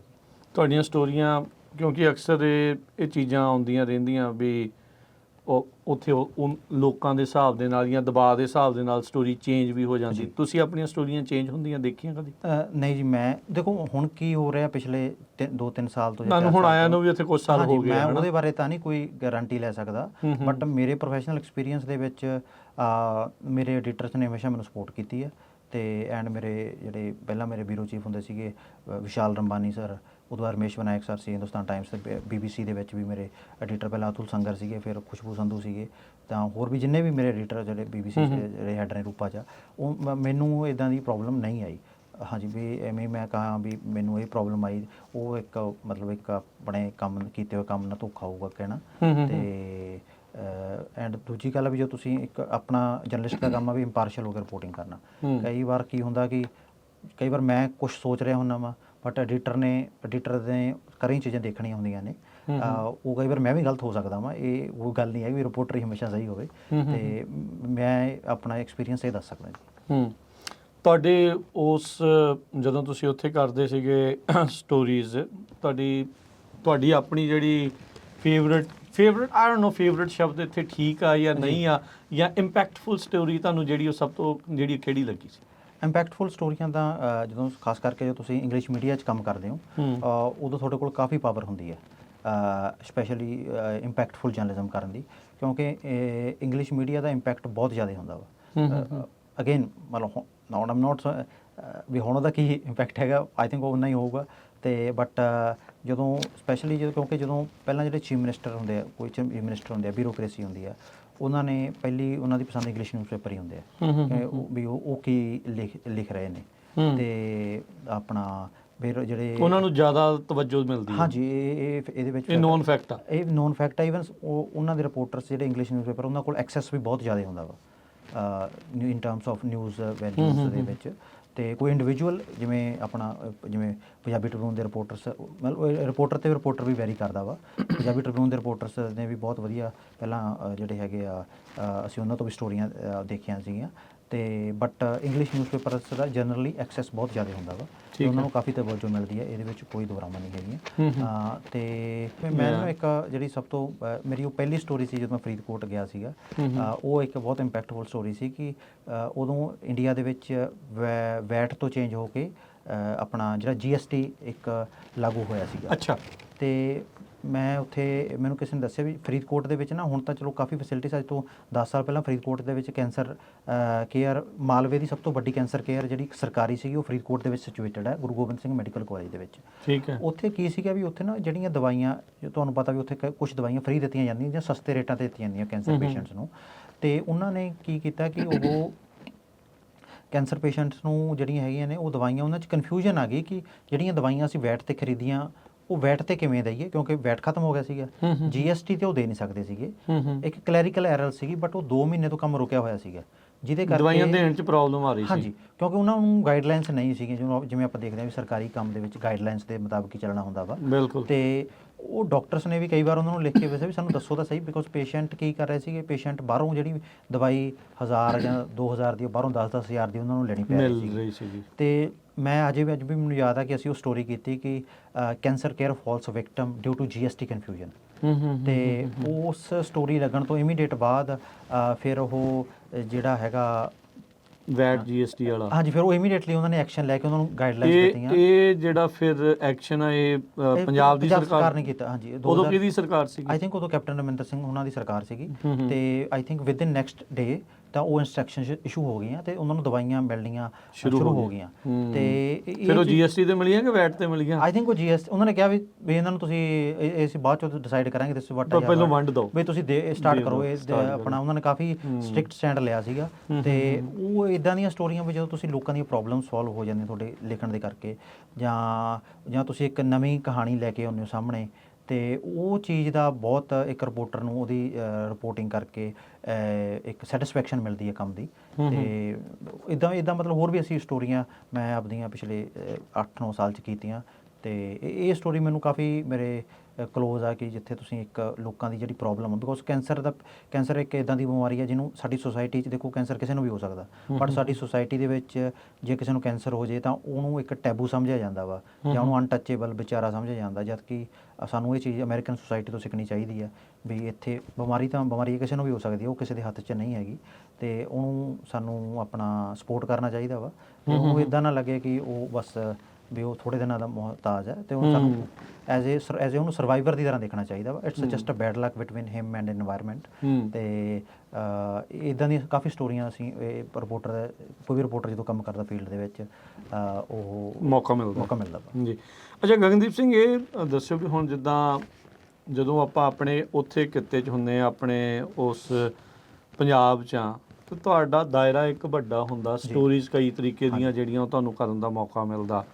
ਹੁਣ ਜਦੋਂ ਤੁਸੀਂ ਇੱਥੇ US ਦੇ ਵਿੱਚ ਆਏ ਆ, ਇਹ ਮੈਨੂੰ ਲੱਗਦਾ ਥੋੜ੍ਹਾ ਜਿਹਾ ਦਾਇਰਾ ਸੁੰਗੜ ਜਾਂਦਾ ਕਿਤੇ ਨਾ ਕਿਤੇ। ਜਿਹੜੇ ਇੱਥੇ ਦੇ ਵੀ ਅਦਾਰੇ ਆ ਉਹ ਫਿਰ ਤੁਹਾਨੂੰ ਚਾਹੁੰਦੇ ਆ ਵੀ ਕਲਚਰਲ ਜਾਂ ਰਿਲੀਜੀਅਸ ਸਿਰਫ ਇੰਨੇ ਕੁ ਚੀਜ਼ ਦੇ ਵਿੱਚ ਤੁਹਾਨੂੰ ਬੰਨ੍ਹ ਕੇ, ਜਾਂ ਉਸ ਐਂਗਲ ਤੋਂ ਹੀ ਤੁਹਾਨੂੰ ਜਿਹੜਾ ਉਹ ਯੂਜ਼ ਕਰਦੇ ਆ। ਇਹ ਜਿਹੜਾ ਚੇਂਜ ਉਹ ਕਿੱਦਾਂ ਤੁਸੀਂ ਦੇਖ ਰਹੇ ਆ? ਦੇਖੋ ਇਹ ਚੀਜ਼ ਹੁੰਦੀ ਹੈ, ਦੇਖੋ ਕੋਈ ਵੀ ਜਰਨਲਿਸਟਿਕ ਇੱਦਾਂ ਦਾ ਪ੍ਰੋਫੈਸ਼ਨ ਆ ਜਿਹਦੇ ਵਿੱਚ ਐਕਸੈਸ ਬਹੁਤ ਮੈਟਰ ਕਰਦਾ ਵਾ। ਮੰਨ ਲਓ ਤੁਸੀਂ ਕਿਸੇ ਦੂਸਰੀ ਕੰਟਰੀ 'ਚ ਆਉਂਦੇ ਹੋ ਤਾਂ ਉੱਥੋਂ ਦਾ ਤੁਹਾਨੂੰ ਐਕਸੈਸ ਮਿਲਣਾ, ਮਤਲਬ ਹਰ ਇਨਫੋਰਮੇਸ਼ਨ ਦਾ ਉਹ ਇੱਕ ਬਹੁਤ ਸੈਂਸਿਟਿਵ ਜਿਹੜੀ ਹੈਗੀ ਆ, ਇੱਕ ਜਿਵੇਂ ਆਪਾਂ ਕਹਿ ਦਈਏ ਲਾਈਨ ਹੁੰਦੀ ਹੈ, ਤੇ ਜਿਹਦੇ ਲਈ ਟਰਸਟ ਬਹੁਤ ਜ਼ਰੂਰੀ ਹੁੰਦਾ ਵਾ। ਜਦੋਂ ਤੁਸੀਂ ਟਰਸਟ ਜਾਂ ਪ੍ਰੋਫੈਸ਼ਨਲਿਜ਼ਮ ਬਹੁਤ ਜ਼ਰੂਰੀ ਹੁੰਦਾ ਵਾ। ਨੋ ਡਾਊਟ ਜਿਹੜਾ ਮੈਂ ਹੁਣ ਤੱਕ ਕੰਮ ਕੀਤਾ ਉਹਦੇ ਵਿੱਚ ਮੈਂ ਮੋਸਟਲੀ ਆਪਦਾ ਜਿਹੜਾ ਕੰਮ ਹੈ ਮੈਨੂੰ ਉਸ ਚੀਜ਼ 'ਤੇ ਪ੍ਰਾਊਡ ਵੀ ਹੈ ਕਿ ਮੈਂ ਆਪਦਾ ਆਪਣਾ ਸਿੱਖ ਕਮਿਊਨਿਟੀ 'ਤੇ ਕੰਮ ਕੀਤਾ, ਪੰਜਾਬੀ ਕਮਿਊਨਿਟੀ 'ਤੇ ਕੰਮ ਕੀਤਾ, ਬਟ ਉਹ ਹੌਲੀ ਹੌਲੀ ਜਸਟ ਜਦੋਂ ਤੁਸੀਂ ਆਪਦੇ ਐਡੀਟਰਸ ਨੂੰ ਇਹ ਦਿਖਾ ਦਿੰਦੇ ਹੋ ਵੀ ਤੁਸੀਂ ਕੰਮ ਕਰਨ ਦੇ ਕਾਬਲੀਅਤ ਹੋ, ਜਦੋਂ ਉਹ ਦੇਖ ਲੈਂਦੇ ਆ, then they started assigning you more stories. ਜਿਵੇਂ ਹੁਣ ਮੈਂ ਇੱਕ ਸਟੋਰੀ ਉਹ ਟਿਪੀਕਲ ਅਮਰੀਕਨ ਪੋਲਿਸੀ ਮੇਕਿੰਗ ਦੇ ਉੱਤੇ ਆ, ਅਤੇ ਉਹ ਮੈਂ ਕਰ ਰਿਹਾ ਕੈਲਮੈਟਰਸ ਦੇ ਲਈ। ਅਤੇ ਹੋਰ ਵੀ ਜਿਹੜੀਆਂ ਸਟੋਰੀਜ਼ ਜਿਹੜੇ ਸਾਡੇ ਐਡੀਟਰ ਨੇ ਹੁਣ ਮੈਨੂੰ ਪੁੱਛਿਆ ਸੀਗਾ ਵੀ ਹੁਣ ਤੁਸੀਂ ਕੋਈ ਵੱਖ ਸਟੋਰੀਆਂ ਦਿਓ ਸਾਨੂੰ, ਅਤੇ ਉਹ ਇੱਕ ਟਾਈਮ ਹੁੰਦਾ ਇੱਕ ਜਦੋਂ ਤੁਸੀਂ ਜਦੋਂ ਆਪਦਾ ਤੁਸੀਂ ਜਿਹੜਾ ਮੈਟਲ ਆ ਉਹ ਪ੍ਰੂਵ ਕਰ ਦਿੰਦੇ ਹੋ, ਫਿਰ ਉਹ ਚੀਜ਼ ਬੈਰੀਅਰ ਕ੍ਰੋਸ ਕਰ ਸਕਦਾ ਵਾ। ਇੱਥੇ ਜਿਵੇਂ ਤੁਸੀਂ ਟੈਕਨੋਲੋਜੀ 'ਤੇ ਸਟੋਰੀ ਕਰ ਸਕਦੇ ਹੋ ਜਾਂ ਕੋਈ ਹੋਰ ਪੋਲਿਸੀ 'ਤੇ ਵੀ ਸਟੋਰੀ ਕਰ ਸਕਦੇ ਹੋ। ਉਹ ਇੱਕ ਥੋੜ੍ਹਾ ਜਿਹਾ ਟਾਈਮ, ਕਿਉਂਕਿ ਜਿਹੜੀ ਐਕਸੈਸ ਦੀ ਸਾਰੀ ਕਹਾਣੀ ਐਕਸੈਸ ਤੇ ਇਨਫੋਰਮੇਸ਼ਨ 'ਤੇ ਖੜੀ ਹੁੰਦੀ ਹੈ, ਉਹ ਮਿਲਣ ਦੇ ਵਿੱਚ ਥੋੜ੍ਹਾ ਜਿਹਾ ਟਾਈਮ ਲੱਗਦਾ ਵਾ, ਅਤੇ ਸਾਨੂੰ ਥੋੜ੍ਹਾ ਟਰਸਟ ਵੀ ਡਿਵੈਲਪ ਕਰਨਾ ਪੈਂਦਾ ਵਾ, ਤਾਂ ਜੋ ਸਾਨੂੰ ਐਕਸੈਸ ਮਿਲ ਜੇ ਜਾਂ ਕੋਈ ਇਨਫੋਰਮੇਸ਼ਨ ਮਿਲ ਜੇ। ਜਿਹੜੀਆਂ ਮੰਨ ਲਓ ਆਪਾਂ ਸਿੱਖ ਕਮਿਊਨਿਟੀ, ਪੰਜਾਬੀ ਕਮਿਊਨਿਟੀ ਜਾਂ ਸਾਊਥ ਏਸ਼ੀਅਨ ਕਮਿਊਨਿਟੀ 'ਤੇ ਆਪਾਂ ਸਟੋਰੀਆਂ ਕਰਦੇ ਹਾਂ, ਉਹ ਹੈ ਤਾਂ ਐਕਚੁਅਲੀ ਅਮਰੀਕਨ ਸਟੋਰੀਆਂ ਹੀ ਨੇ, ਜਿਹੜੀਆਂ ਕਿ ਪਹਿਲਾਂ ਨਹੀਂ ਐਕਸਪਲੋਰ ਹੋਈਆਂ ਜਾਂ ਪਹਿਲਾਂ ਘੱਟ ਐਕਸਪਲੋਰ ਹੋਈਆਂ ਨੇ, ਜਾਂ ਕਹਿ ਲਓ ਵੀ ਲੋਕਲ ਕਮਿਊਨਿਟੀ ਦੇ ਵਿੱਚ ਰਹਿ ਗਈਆਂ, ਤੇ ਜਾਂ ਕੋਈ ਡੀਪਰ ਇਨਵੈਸਟੀਗੇਸ਼ਨ ਨਹੀਂ ਹੋਈ ਨੈਸ਼ਨਲ ਲੈਵਲ ਤੇ ਜਾਂ ਨੈਸ਼ਨਲ ਲੈਵਲ ਤੇ ਨਹੀਂ ਹੁੰਦੀਆਂ, ਤੇ ਉਹ ਇਵੈਂਚੁਅਲੀ ਦੈਟ ਇਜ਼ ਦੇਖੋ, ਜਿਵੇਂ ਮੈਂ ਪਹਿਲਾਂ ਵੀ ਇੱਕ ਜਗ੍ਹਾ ਤੇ ਕਿਹਾ ਸੀ, ਜੇ ਅਸੀਂ ਪੰਜਾਬੀ ਕਮਿਊਨਿਟੀ ਕਵਰ ਕਰਦੇ ਹਾਂ, ਮਤਲਬ ਜੇ ਅਸੀਂ ਕੈਲੀਫੋਰਨੀਆ ਕਵਰ ਕਰਦੇ ਹਾਂ, ਤਾਂ Punjabi community is also part of that world ਵਿਚ ਵੀ ਹੈਵ ਬੀਨ ਕਵਰਿੰਗ। ਅਤੇ ਇਸ ਕਰਕੇ ਉਹ ਥੋੜ੍ਹਾ ਜਿਹਾ ਟਾਈਮ ਲੱਗਦਾ ਵਾ, ਜਦੋਂ ਤੁਸੀਂ ਆਪਦਾ ਪੋਟੈਂਸ਼ੀਅਲ ਪ੍ਰੂਵ ਕਰ ਦਿੰਦੇ ਹੋ, ਉਹਨਾਂ ਨੂੰ ਲੱਗਦਾ ਵੀ yes he is capable to do impartial story on other topic also, they started assigning new stories. But again it took me 6 months to build that kind of trust. ਅੱਛਾ, ਹੁਣ ਤੁਹਾਡੀ ਜਿਹੜੀ ਤੁਸੀਂ ਲੇਟੈਸਟ ਜਿਹੜੀ ਸਟੋਰੀ ਕੀਤੀ ਹੈ, ਉਹਦੇ ਤੇ ਆਪਾਂ ਗੱਲਬਾਤ ਕਰਦੇ ਹਾਂ। ਜਿਹੜੇ ਭਾਰਤ ਦੇ ਜਿਹੜੇ ਗੈਂਗਸ ਆ, ਉਹ ਉਹਨਾਂ ਦਾ ਜਿਹੜੇ ਗੈਂਗਸ ਕਨੈਕਟਡ ਟੂ ਇੰਡੀਆ, ਉਹ ਇਸ ਟਾਈਮ ਜੋ ਇੱਥੇ ਕਰ ਰਹੇ ਹੈਗੇ ਆ, ਹੈ ਨਾ, ਐਕਸਟੋਰਸ਼ਨ ਦਾ, ਬਿਸ਼ਨੋਈ ਗੈਂਗ, ਕਈ ਕੁਛ ਜਿਹੜਾ ਉਹ ਤੁਸੀਂ ਇਸ ਸਟੋਰੀ ਦੇ ਵਿੱਚ ਐਕਸਪੋਜ਼ ਕੀਤਾ ਕੁਛ ਵੀਕ ਪਹਿਲਾਂ। ਅਜੇ ਤੁਹਾਡੀ ਇਹ ਜਿਹੜੀ ਸਟੋਰੀ ਆਈ ਹੈ, ਪਹਿਲਾਂ ਤਾਂ ਕੰਗਰੈਚੁਲੇਸ਼ਨਸ ਵੀ ਬੜੇ ਕਹਿ ਲਓ ਵੀ ਧੜੱਲੇ ਦੇ ਨਾਲ ਤੁਸੀਂ ਇਹ ਜਿਹੜੀ ਸਟੋਰੀ ਕੀਤੀ, ਅਤੇ ਉਹਨਾਂ ਦਾ ਵੀ ਧੰਨਵਾਦ ਜਿਨ੍ਹਾਂ ਨੇ ਆਪਣੀ ਜਿਹੜੀ ਉਹ ਸਟੋਰੀ ਆ ਕੇ ਦੱਸੀ ਵੀ ਆ, ਨਹੀਂ ਤਾਂ ਅਕਸਰ ਆਪਾਂ ਦੇਖਦੇ ਹਾਂ ਵੀ ਲੋਕ ਅੱਗੇ ਆਉਂਦੇ ਨਹੀਂ ਆ। ਤੁਹਾਨੂੰ ਇਹ ਸਟੋਰੀ ਦਾ ਪਹਿਲੋਂ ਕਿੱਦਾਂ ਪਤਾ ਲੱਗਾ, ਕੀ ਮਨ ਦੇ ਵਿੱਚ ਆਇਆ ਵੀ ਤੁਸੀਂ ਇਹ ਸਟੋਰੀ ਕਰਨਾ ਚਾਹੁੰਦੇ ਹੋ? ਦੇਖੋ, ਜਿਵੇਂ ਤੁਹਾਨੂੰ ਪਤਾ ਹੀ ਹੈ ਵੀ ਜਿਹੜੇ ਆਪਣੇ ਗੈਂਗ ਪ੍ਰੋਬਲਮ ਹੈ, ਉਸ ਟਰਾਂਸਨੈਸ਼ਨਲ ਇੱਕ ਗੈਂਗ ਪ੍ਰੋਬਲਮ ਹੋਈ ਹੈ ਪਿਛਲੇ 5-6 ਸਾਲਾਂ ਤੋਂ, ਅਤੇ ਬਟ ਜਿਹੜੀ ਉਹਦੀ ਰਿਪੋਰਟਿੰਗ ਹੈ ਕੈਨੇਡਾ ਤੋਂ ਲਗਾਤਾਰ ਹੋ ਰਹੀ ਸੀਗੀ, ਇੰਡੀਆ ਤੋਂ ਵੀ ਰਿਪੋਰਟਿੰਗ ਹੋ ਰਹੀ ਹੈ, ਅਤੇ ਬਟ ਅਮਰੀਕਨ ਜਿਹੜੀ ਮੇਨ ਸਟਰੀਮ ਦੇ ਜਿਹੜੀਆਂ ਨਿਊਜ਼ ਰੂਮਸ ਨੇ, ਉਹਨਾਂ 'ਚ ਉਹ ਚੀਜ਼ ਰਿਪੋਰਟ ਨਹੀਂ ਮਿਸਿੰਗ ਸੀਗੀ। ਅਤੇ ਪਿਛਲੇ 1 ਸਾਲ ਤੋਂ ਥੋੜ੍ਹੀ ਰਿਪੋਰਟਿੰਗ ਹੋ ਰਹੀ ਸੀ, ਜਦੋਂ ਕੋਈ ਛੋਟਾ ਮੋਟਾ ਐਕਸ਼ਨ ਹੋ ਰਿਹਾ ਸੀ, ਜਿਹੜੀ ਥੋੜ੍ਹੀ ਰਿਪੋਰਟਿੰਗ ਹੋ ਰਹੀ ਸੀ ਜਦੋਂ ਕੋਈ ਐਕਸ਼ਨ ਹੋ ਰਿਹਾ ਸੀਗਾ, ਬਟ ਉਹ ਲੋਕਲ ਲੈਵਲ 'ਤੇ ਹੋ ਰਹੀ ਸੀਗੀ, ਕੋਈ ਕੰਪਰੀਹੈਂਸਿਵ ਰਿਪੋਰਟ ਨਹੀਂ ਸੀਗੀ ਉਹਦੇ ਰਿਲੇਟਡ, ਕਿ ਜਿਵੇਂ ਆਪਾਂ ਕਹਿ ਦਈਏ ਕੋਈ ਫਾਊਂਡੇਸ਼ਨਲ ਸਟੋਰੀ ਨਹੀਂ ਹੋਈ ਸੀਗੀ। ਅਤੇ ਅਸੀਂ ਆਪਣਾ ਜਦੋਂ ਦਸੰਬਰ ਦੇ ਵਿੱਚ ਇੱਕ ਇੰਡਾਇਕਟਮੈਂਟ ਫਾਈਲ ਕੀਤੀ ਸੀਗੀ FBI ਨੇ, ਇੱਕ ਸਸਪੈਕਟਡ ਗੈਂਗ ਮੈਂਬਰ ਸੀਗੇ ਬਿਸ਼ਨੋਈ ਗੈਂਗ ਦੇ, ਜਸਮੀਤ ਸਿੰਘ, ਜਿਹੜੇ ਕਿ ਇੱਥੋਂ ਥ੍ਰੈਟ ਕਰ ਰਹੇ ਸੀ ਕੈਨੇਡਾ ਦੇ ਵਿੱਚ। ਹੁਣ ਉਹਨਾਂ ਦੀ ਰੀਸੈਂਟਲੀ ਬੇਲ ਵੀ ਡਿਨਾਈ ਹੋਈ ਹੈ, ਅਤੇ ਹਾਲਾਂਕਿ ਉਹਨਾਂ ਨੇ ਕੋਈ ਆਪਣਾ ਪੱਖ ਨਹੀਂ ਦਿੱਤਾ ਸਾਨੂੰ ਸਟੋਰੀ ਦੇ ਲਈ, ਉਹਨਾਂ ਦੇ ਵਕੀਲ ਨੇ।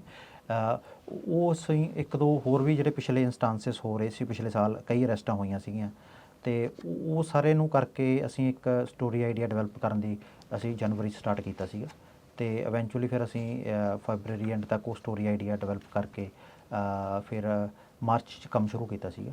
ਮਾਰਚ 'ਚ ਕੰਮ ਸ਼ੁਰੂ ਕਰਕੇ ਫਿਰ ਸਾਨੂੰ ਥੋੜ੍ਹਾ ਟਾਈਮ ਲੱਗਿਆ, ਬਿਕੋਜ਼ ਜਿਹੜੇ ਸਬਜੈਕਟਸ ਨੂੰ ਲੱਭਣਾ, ਉਹਨਾਂ ਨੂੰ ਟਰਸਟ, ਜਿਹੜਾ ਮੇਨ ਇਸ਼ੂ ਹੁੰਦਾ ਵੀ ਤੁਸੀਂ ਕੋਈ ਵਿਕਟਮ ਹੈ, ਇਹ ਜਿਹੜੀ ਆਪਣੀ ਕਮਿਊਨਿਟੀ 'ਚ ਪ੍ਰੋਬਲਮ ਆ ਵੀ ਆਪਣੀ ਇਹ ਚੀਜ਼ ਬਹੁਤ ਘੱਟ ਰਿਪੋਰਟ ਹੁੰਦੀ ਹੈ, ਆਪਣੇ ਖਾਸ ਕਰਕੇ ਐਕਸਟੋਰਸ਼ਨ ਹੋ ਗਿਆ, ਬਿਕੋਜ਼ ਕੋਈ ਵੀ ਨਹੀਂ ਚਾਹੁੰਦਾ ਵੀ ਸਾਡਾ ਕੋਈ ਵੀ ਆਪਣਾ ਕਿਸੇ ਮੁਸੀਬਤ 'ਚ ਫਸੀਏ। ਅਤੇ but it took us nearly a month to develop this story, ਅਤੇ ਅਸੀਂ ਇਹ 'ਚ ਕਾਫੀ ਲੋਕਾਂ ਨਾਲ ਗੱਲਬਾਤ ਕੀਤੀ, ਵਿਕਟਮਸ ਨਾਲ ਗੱਲਬਾਤ ਕੀਤੀ, ਆਫ ਦੀ ਰਿਕਾਰਡ ਵੀ ਕੀਤੀ, ਅਤੇ ਫਿਰ ਕਮਿਊਨਿਟੀ ਜਿਹੜੇ ਲੀਡਰ ਉਹਨਾਂ ਨਾਲ ਵੀ ਗੱਲ ਕੀਤੀ, ਡਿਫਰੈਂਟ ਲਾਅ ਇਨਫੋਰਸਮੈਂਟ ਏਜੰਸੀਜ਼ ਨਾਲ ਵੀ ਅਸੀਂ ਗੱਲਬਾਤ ਕੀਤੀ, ਅਤੇ ਇਹ ਸਾਰੀ ਸਾਨੂੰ ਕਰਨ ਨੂੰ 1-1.25 ਮਹੀਨਾ ਲੱਗ ਗਿਆ ਜੀ। ਅੱਛਾ, ਜਿੱਦਾਂ ਤੁਸੀਂ ਕਿਹਾ ਵੀ ਕਈਆਂ ਨੇ ਐਨੋਨਿਮਸਲੀ ਵੀ ਬੋਲੇ, ਕਈ ਗੁਪਤ ਰਹਿ ਕੇ ਵੀ ਜਿਹੜੇ ਵਿਕਟਮ ਬੋਲੇ, ਜਿਨ੍ਹਾਂ ਦੇ ਲਈ ਜਿਨ੍ਹਾਂ ਦਾ ਮੇਨ ਨਾਮ ਜਿਹੜਾ ਇਸ ਦੇ ਵਿੱਚ ਆਇਆ, ਉਹਨਾਂ ਦਾ ਟਰਸਟ ਕਿੱਦਾਂ ਬਣਿਆ ਵੀ ਉਹਨਾਂ ਨੇ ਕਿੱਦਾਂ ਇਹ ਸੋਚਿਆ ਵੀ ਮੈਂ ਭਾਈ ਆਪਣੇ ਨਾਮ ਦੇ ਨਾਲ ਕਰਾਂ, ਕਿਉਂਕਿ ਵੀ ਨੋ ਵੀ ਇਹ ਜਿਹੜਾ ਟਰਾਂਸਨੈਸ਼ਨਲ ਰਿਪਰੈਸ਼ਨ ਤੇ ਟਰਾਂਸਨੈਸ਼ਨਲ ਜਿਹੜਾ ਗੈਂਗ ਵਾਲਾ ਕੰਮ ਆ ਇਸ ਟਾਈਮ ਇਹ ਬਹੁਤ ਜ਼ਿਆਦਾ ਵਧਿਆ ਹੋਇਆ ਆ। ਇਹਦੇ ਡਰ ਦੇ ਕਿਉਂਕਿ ਜਿਹੜਾ ਗੁਪਤ ਰਹਿ ਕੇ ਬੋਲਣ ਵਾਲੇ ਦਾ ਮਤਲਬ ਹੀ ਇਹੀ ਹੁੰਦਾ ਵੀ ਡਰਦਾ ਹੁੰਦਾ, ਉਹਨਾਂ ਨੂੰ ਰਿਪਰਕਸ਼ਨਸ ਦਾ ਜਿਹੜਾ ਖਤਰਾ ਹੁੰਦਾ। ਸੋ ਟਰਸਟ ਕਿੱਦਾਂ ਬਣਿਆ? ਦੇਖੋ ਇਹੀ ਸਾਨੂੰ ਸਿਖਾਇਆ ਵੀ ਇਹੀ ਜਾਂਦਾ ਵਾ, ਜਿਵੇਂ ਖਾਸ ਕਰਕੇ ਵੀ ਤੁਸੀਂ ਆਪਦੇ ਜਿਨ੍ਹਾਂ ਨਾਲ ਵੀ ਤੁਸੀਂ ਗੱਲ ਕਰਨੀ ਆ ਉਹਨਾਂ 'ਚ ਟਰਸਟ ਕਿਵੇਂ ਪੈਦਾ ਕਰਨਾ। ਜਦੋਂ ਤੁਸੀਂ ਇਹ ਚੀਜ਼ ਦੱਸਦੇ ਹੋ ਵੀ ਜੋ ਤੁਹਾਡੀ ਸਟੋਰੀ ਆ ਅਸੀਂ ਉਹਨਾਂ ਨੂੰ as it is he publish ਕਰਾਂਗੇ, ਅਤੇ ਅਸੀਂ ਉਹਨੂੰ ਮਤਲਬ ਇੱਕ ਜਿਹੜਾ ਜਰਨਲਿਸਟਿਕ ਐਥਿਕਸ ਇੱਥੇ ਬਹੁਤ ਕੰਮ ਆਉਂਦੇ ਆ। ਜਦੋਂ ਤੁਸੀਂ ਕਿਸੇ ਨਾਲ ਭਰੋਸਾ ਬਣਾਉਣਾ ਵਾ ਤਾਂ ਇੱਕ এনवायरमेंट ਕ੍ਰੀਏਟ ਕਰਨਾ ਪੈਂਦਾ ਵਾ, ਤੁਹਾਨੂੰ ਆਪਣੀਆਂ ਜਿਹੜੀਆਂ ਇੰਟੈਂਸ਼ਨਸ ਨੇ ਉਹ ਦੱਸਣੀਆਂ ਪੈਂਦੀਆਂ ਵੀ ਸਾਡਾ ਇਹ ਮਕਸਦ ਹੈ, ਅਸੀਂ ਇੱਕ ਇੰਪਾਰਸ਼ੀਅਲ ਰਿਪੋਰਟ ਕਰਨਾ ਚਾਹੁੰਦੇ ਹਾਂ ਅਤੇ ਤੁਸੀਂ ਸਾਡੇ ਕੋਲ ਆਓ ਆਪਣੀ ਸਟੋਰੀ ਲੈ ਕੇ। ਅਤੇ that is how I develop that kind of relation with my subjects. ਅਤੇ ਮੈਂ ਉਸ ਲਈ ਉਹਨਾਂ ਦਾ ਕਾਫੀ ਧੰਨਵਾਦੀ ਹਾਂ ਕਿ ਉਹਨਾਂ ਨੇ ਇਹ ਆਪਣਾ ਕਰੇਜ ਕਰਕੇ ਮੇਰੇ 'ਤੇ ਟਰਸਟ ਕੀਤਾ ਅਤੇ ਉਹ ਸਾਡੇ ਨਾਲ ਉਹਨਾਂ ਨੇ ਔਨ ਰਿਕਾਰਡ ਗੱਲ ਕੀਤੀ। ਅਤੇ that is why we have able to deliver this kind of investigation.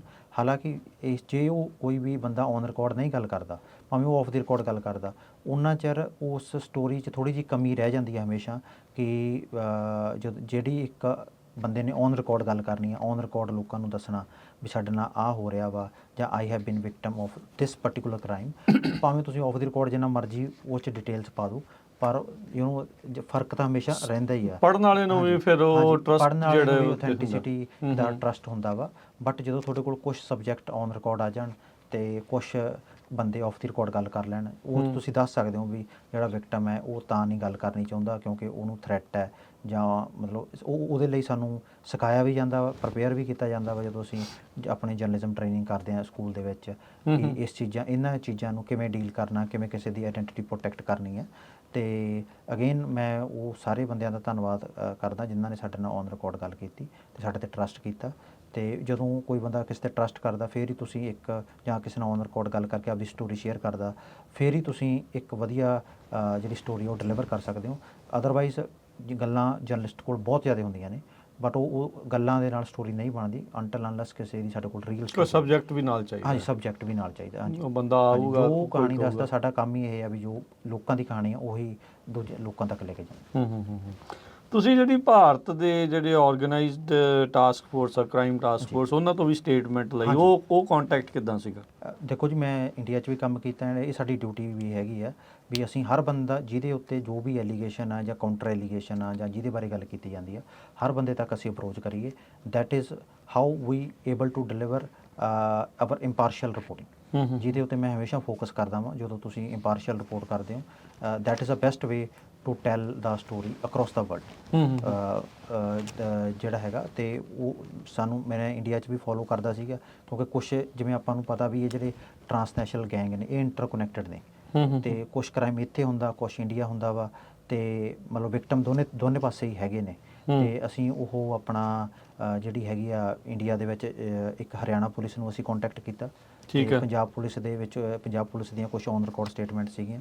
I think ਉਹ ਯੂਜ਼ ਕੀਤੀਆਂ, ਉਹ ਜਿੰਨਾ ਵੀ ਸਾਡੇ ਕੋਲ ਪਬਲਿਕਲੀ ਅਵੇਲੇਬਲ ਡੇਟਾ ਸੀਗਾ ਅਸੀਂ ਉਹ ਸਾਰਾ ਯੂਜ਼ ਕੀਤਾ ਆਪਦੀ ਸਟੋਰੀ ਦੇ ਵਿੱਚ ਟੂ ਕਨੈਕਟ ਦਾ ਡਾਟਸ। ਜਿਵੇਂ ਮੈਂ ਤੁਹਾਨੂੰ ਇੱਕ ਐਗਜ਼ਾਮਪਲ ਦਿੰਦਾ ਕਿ ਇੱਦਾਂ 2 ਹੋਮੋਸਾਈਡ ਹੋਈਆਂ ਸੀਗੀਆਂ ਆਪਣੇ ਸੈਂਟਰ ਵੈਲੀ 'ਚ, ਇੱਕ ਸਟਾਕਟਨ ਹੋਈ ਸੀਗੀ, ਇੱਕ ਫਰੈਜ਼ਨੋ ਦੇ ਵਿੱਚ ਹੋਈ ਸੀਗੀ ਲਾਸਟ ਈਅਰ 18 ਅਕਤੂਬਰ ਨੂੰ।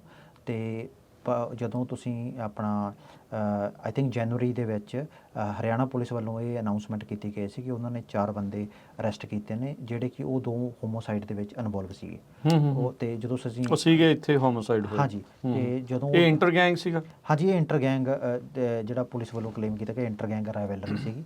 ਅਤੇ ਉਹ ਅਸੀਂ ਉਹਨਾਂ ਤੱਕ ਅਪਰੋਚ ਕੀਤਾ ਕਿ ਅਸੀਂ ਤੁਹਾਨੂੰ ਤੁਸੀਂ ਆਹ ਕਲੇਮ ਕੀਤਾ ਵਾ, ਇਹ ਰਿਪੋਰਟਿੰਗ ਵੀ ਹੋਈ ਹੈ ਤੁਹਾਡੇ 'ਤੇ, ਤੁਸੀਂ ਇਹ ਸਾਨੂੰ ਵੈਰੀਫਾਈ ਕਰ ਸਕਦੇ ਹੋ ਆਪਣਾ ਜਿਹੜਾ ਫੈਕਟ ਹੈ ਕਨਫਰਮ ਦਾ। ਹਾਂਜੀ, ਤਾਂ ਉਹਨਾਂ ਨੇ ਓਬਵੀਅਸਲੀ ਜਦੋਂ ਅਸੀਂ ਵਰਸ਼ਨ ਲਈ ਉਹਨਾਂ ਨੂੰ ਰੀਚ ਆਊਟ ਕੀਤਾ ਅਤੇ ਉਹਨਾਂ ਨੇ ਸਾਨੂੰ ਵਰਸ਼ਨ ਦਿੱਤਾ ਆਪਣੀ ਸਟੋਰੀ ਦੇ ਲਈ, ਉਹ ਅਸੀਂ ਇਨਕਲੂਡ ਵੀ ਕੀਤਾ ਆਪਣੀ ਸਟੋਰੀ ਦੇ ਵਿੱਚ। ਅਤੇ ਉਹਦੇ ਨਾਲ ਇੱਕ ਚੀਜ਼ ਸਾਹਮਣੇ ਵੀ ਆਈ ਕਿ ਕਿਵੇਂ ਕੁਛ ਬੰਦੇ ਇੱਥੇ ਮਰਡਰ ਕਰਕੇ ਇੰਡੀਆ ਭੱਜ ਜਾਂਦੇ। ਹਾਂਜੀ, ਅਤੇ ਉਹ ਇੱਕ ਇੰਪੋਰਟੈਂਟ ਐਲੀਮੈਂਟ ਸੀਗਾ ਸਾਡੀ ਸਟੋਰੀ ਦੇ ਵਿੱਚ। ਇੱਥੇ ਜਿਹੜਾ ਹੁਣ ਤੁਸੀਂ ਦੇਖੋ ਵੀ ਕਿਉਂਕਿ ਬਿਸ਼ਨੋਈ ਗੈਂਗ ਦੇ ਨਾਲ ਜਿਹੜੀਆਂ ਜੁੜੀਆਂ ਹੋਈਆਂ ਚੀਜ਼ਾਂ, ਉਹ ਬੰਦਾ ਉੱਥੇ ਜੇਲ੍ਹ ਦੇ ਵਿੱਚ ਆ, ਐਡਾ ਵੱਡਾ ਨੈਟਵਰਕ ਚਲਾਉਣ 'ਚੋਂ ਕਿੱਦਾਂ ਕਾਮਯਾਬ ਆ? ਤੁਸੀਂ ਕੀ ਆਪਣੀ ਰਿਪੋਰਟਿੰਗ ਦੇ ਵਿੱਚ ਜਿਹੜਾ ਉਹ ਦੇਖਿਆ ਵੀ how is he managing to do that? ਦੇਖੋ ਇਹ FBI ਦੀ ਇੰਡਾਇਕਟਮੈਂਟ 'ਚ ਵੀ ਲਿਖਿਆ ਹੋਇਆ ਕਿ ਉਹ ਮੋਸਟਲੀ ਜਿਹੜਾ ਬਿਸ਼ਨੋਈ ਲਾਰੈਂਸ ਬਿਸ਼ਨੋਈ ਹੈ, ਜਿਹੜਾ ਬਿਸ਼ਨੋਈ ਗੈਂਗ ਦਾ ਲੀਡਰ ਹੈ, ਉਹ ਇਸ ਸਮੇਂ ਗੁਜਰਾਤ ਦੀ ਜੇਲ੍ਹ 'ਚ ਬੰਦ ਹੈ, ਜਿੱਥੇ ਇੱਕ ਸਪੈਸ਼ਲ ਐਕਟ ਦੇ ਅਧੀਨ ਉਹਨੂੰ ਬੰਦ ਕੀਤਾ ਗਿਆ ਵਾ। ਤੇ ਉਹਦੀਆਂ ਮੋਸਟਲੀ ਉਹ ਕਿਸੇ ਹੀ has been not allowed to move into some other states. ਜੇ ਕਿਸੇ ਪੁਲਿਸ ਨੇ ਲੈਣਾ ਹੋਵੇ, ਆਈ ਥਿੰਕ ਅਕੋਰਡਿੰਗ ਟੂ ਇੱਕ ਇੰਡੀਆ ਦਾ ਇੱਕ ਲਾਅ ਹੈਗਾ, ਉਹਦੇ ਅਧੀਨ ਉਹਨੂੰ ਉੱਥੇ ਬੰਦ ਕੀਤਾ ਹੋਇਆ ਵਾ। ਤੇ FBI ਨੇ ਜਿਹੜੀ ਇੰਡਾਇਕਟਮੈਂਟ ਫਾਈਲ ਕੀਤੀ ਸੀ ਦਸੰਬਰ ਦੇ ਵਿੱਚ, ਉਹਦੇ ਵਿੱਚ FBI ਨੇ 1-2 ਡਿਟੇਲਸ ਦੱਸੀਆਂ ਸੀਗੀਆਂ ਕਿ mostly he has bean he is behind bar and is managing his network through the encrypted apps ਜਾਂ ਫੋਨ ਦੇ ਥਰੂ ਉਹ ਸਾਰਾ। ਪਰ ਉਹ ਤਾਂ ਉੱਥੇ ਇੰਟਰਵਿਊ ਵੀ ਕਰ ਗਿਆ। ਹਾਂਜੀ, ਉਹਦੇ ਵਿੱਚ ਹੀ ਮੈਂ ਤੁਹਾਨੂੰ ਦੱਸਦਾ ਜੀ, ਇਹ ਜਿਹੜੀ ਇੰਟਰਵਿਊ ਵੀ ਹੋਈ ਸੀਗੀ, ਉਹ Punjab and Haryana high court ਨੇ ਉਹ 'ਚ ਆਰਡਰ ਕੀਤੀ ਸੀ ਜਾਂਚ, ਤੇ ਉਹਨਾਂ ਨੇ ਸਾਹਮਣੇ ਆਇਆ ਸੀਗਾ ਕਿ ਉਹ ਇਨ ਕਨਾਈਵੈਂਸ ਵਿਦ ਪੰਜਾਬ ਪੁਲਿਸ ਕੀਤੀ ਸੀਗੀ। ਤੇ ਉਹਦੇ ਵਿੱਚ ਇੱਕ ਜਿਹੜੇ DSP ਗੁਰਸ਼ੇਰ ਸਿੰਘ ਸੀ, ਉਹਨਾਂ ਨੂੰ ਇੱਕ ਸੈਕ ਵੀ ਕੀਤਾ ਗਿਆ ਸੀ। ਅਜੇ ਵੀ ਉਹ ਇਨਵੈਸਟੀਗੇਸ਼ਨ ਜਾਰੀ ਹੈ। ਆਈ ਥਿੰਕ ਪਹਿਲਾਂ ਮੈਂ ਤੁਹਾਨੂੰ ਦੱਸਣਾ ਚਾਹੁੰਦਾ ਕਿ ਜਸਟਿਸ ਅਨੂਪਿੰਦਰ ਸਿੰਘ ਗਰੇਵਾਲ ਦੇ ਬੈਂਚ ਨੇ ਉਹ ਚੀਜ਼ ਦਾ ਸੋ ਮੋਟੋ ਲਿਆ ਸੀਗਾ, ਤੇ ਉਹਨਾਂ ਨੇ ਹਾਈ ਕੋਰਟ ਮੋਨੀਟਰ ਜਿਹੜੀ ਪ੍ਰੋਬ ਆਰਡਰ ਕੀਤੀ ਸੀ, ਉਦੋਂ ਦੇ ਜਿਹੜੇ ਸਪੈਸ਼ਲ DGP ਪੰਜਾਬ ਦੇ ਸੀਗੇ ਪ੍ਰਬੋਧ ਕੁਮਾਰ, ਤੇ ਜਦੋਂ ਉਦੋਂ ਬਾਅਦ ਉਹ ਰਿਟਾਇਰ ਵੀ ਹੋਏ ਤਾਂ ਹਾਈ ਕੋਰਟ ਨੇ ਉਹਨਾਂ ਨੂੰ ਕਿਹਾ ਸੀਗਾ ਤੁਸੀਂ ਇਹ ਤਫਤੀਸ਼ ਜਾਰੀ ਰੱਖੋ। ਤੇ ਉਹ ਹੁਣ ਆਪਣਾ ਆਈ ਥਿੰਕ ਉਹ ਮੈਟਰ ਅੰਡਰ ਇਨਵੈਸਟੀਗੇਸ਼ਨ ਹੈਗਾ ਵਾ। ਤੇ ਉਸ ਜਿਹੜੀ ਚੀਜ਼ ਆਈ ਸੀ ਉਹ ਸਾਫ਼ ਜਿਹੜੀ ਇਨਵੈਸਟੀਗੇਸ਼ਨ ਏਜੰਸੀ ਨੇ ਰਿਪੋਰਟ ਵੀ ਦਿੱਤੀ ਸੀਗੀ ਹਾਈ ਕੋਰਟ ਦੇ ਵਿੱਚ, ਉਹਨਾਂ ਨੇ ਸਾਫ਼ ਕਿਹਾ ਸੀ ਵੀ ਇਹ ਜਿਹੜੀ ਇੰਟਰਵਿਊਜ਼ 2 ਹੋਈਆਂ ਸੀਗੀਆਂ, ਉਹਦੇ ਵਿੱਚ ਪੰਜਾਬ ਪੁਲਿਸ ਦੇ ਅਫਸਰਾਂ ਨੇ ਉਹਨਾਂ ਦੀ ਮਦਦ ਕੀਤੀ ਸੀਗੀ, ਤਾਂ ਹੀ ਜਿਹੜੀਆਂ ਹੋਈਆਂ। ਤੇ ਇਹਦਾ ਮਤਲਬ ਇਹ ਆ ਵੀ ਫਿਰ ਜੇ ਉਹ ਮੈਨੇਜ ਕਰ ਰਿਹਾ ਤਾਂ ਮਤਲਬ ਉੱਥੇ ਵੀ ਫਿਰ ਕਿਸੇ ਨਾ ਕਿਸੇ ਦਾ ਤਾਂ ਆਬਵੀਅਸਲੀ ਹੱਥ ਹੋਊਗਾ। ਹਾਂਜੀ, ਉਹ ਤਾਂ ਦੇਖੋ ਉਹਨਾਂ ਨੇ ਜਾਂਚ ਦੇ ਵਿੱਚ ਹੀ ਸਾਹਮਣੇ ਆਇਆ ਵਾ। ਆਪਣੇ ਉਹ ਤਾਂ ਫੈਕਚੁਅਲ ਪੋਜੀਸ਼ਨ ਹੈਗੀ ਆ, ਮਤਲਬ ਅਸੀਂ ਆਪਣੇ ਵੱਲੋਂ ਮਨ ਘੜਤ ਨਹੀਂ ਇਹ ਗੱਲ ਕੋਈ, ਅਸੀਂ ਸਪੈਕੂਲੇਸ਼ਨ ਕੋਈ ਵੀ ਨਹੀਂ ਕਰ ਸਕਦੇ।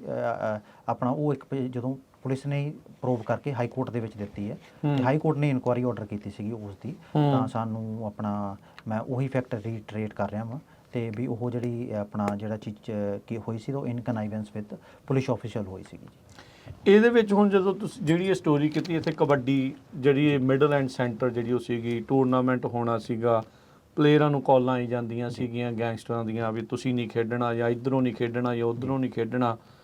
ਇੰਨਾ ਜ਼ਿਆਦਾ ਇਨਫਲੂਐਂਸ ਲਾਈਕ ਉਹ ਇੰਨੇ ਜ਼ਿਆਦਾ ਕਿ ਗੈਂਗਸਟਰ ਇੱਥੇ ਆ ਚੁੱਕੇ ਆ ਜਾਂ ਇੱਥੇ ਰਿਕਰੂਟ ਕੀਤੇ ਜਾਂਦੇ ਆ? ਇਹਦੇ ਬਾਰੇ ਕੋਈ ਜਿਹੜੇ ਹੈਗੇ ਆ ਮੋਸਟਲੀ ਜਿਹੜਾ ਲਾਅ ਇਨਫੋਰਸਮੈਂਟ ਜਿੱਥੇ ਜਿੰਨਾ ਮੈਂ ਇੱਥੇ ਗੱਲ ਕੀਤੀ ਸੀਗੀ, ਜਿਵੇਂ ਕਿ ਸੈਨ ਵਾਕਿਨ ਕਾਉਂਟੀ ਦੇ ਸ਼ੈਰਿਫ ਪੈਟਰਿਕ ਵਿਦਰੋ ਨਾਲ ਗੱਲ ਕੀਤੀ ਸੀ, ਹੋਰ ਵੀ ਅਸੀਂ ਕੁਝ ਡਿਟੈਕਟਿਵਸ ਨਾਲ ਗੱਲ ਕੀਤੀ ਸੀਗੀ ਇੱਥੇ ਬਾਰੇ, ਤਾਂ ਉਹਨਾਂ ਨੇ ਕਿਹਾ ਵੀ ਇਹ ਸਾਰੀ ਜਿਹੜੀ ਡੋਮੈਸਟਿਕ ਪ੍ਰੋਬਲਮ ਆ ਜਿਹੜੀ ਇੱਥੇ ਆਈ ਹੋਈ ਹੈ, ਵੀ ਉੱਧਰੋਂ ਆਏ ਆ। ਹਾਂਜੀ, ਤੇ ਕੁਝ ਜਿਹੜੇ ਲੋਕਲ ਇੱਥੇ ਹੋਣਗੇ ਉਹ ਵੀ ਰਿਕਰੂਟ ਕਰ ਲਏ ਹੋ ਜਾਂਦੀ ਹੈ, ਜਿਹੜੇ ਪਹਿਲਾਂ ਆਏ ਹੋਣਗੇ ਜਾਂ ਕੁਝ ਨਵੇਂ ਵੀ ਤੁਹਾਡੇ ਨਾਲ ਰਿਕਰੂਟਮੈਂਟ ਹੋ ਜਾਂਦੀ ਹੈ। ਦਿਸ ਇਜ਼ ਵਟ ਉਹਨਾਂ ਨੇ ਸਾਨੂੰ ਦੱਸਿਆ ਸੀਗਾ।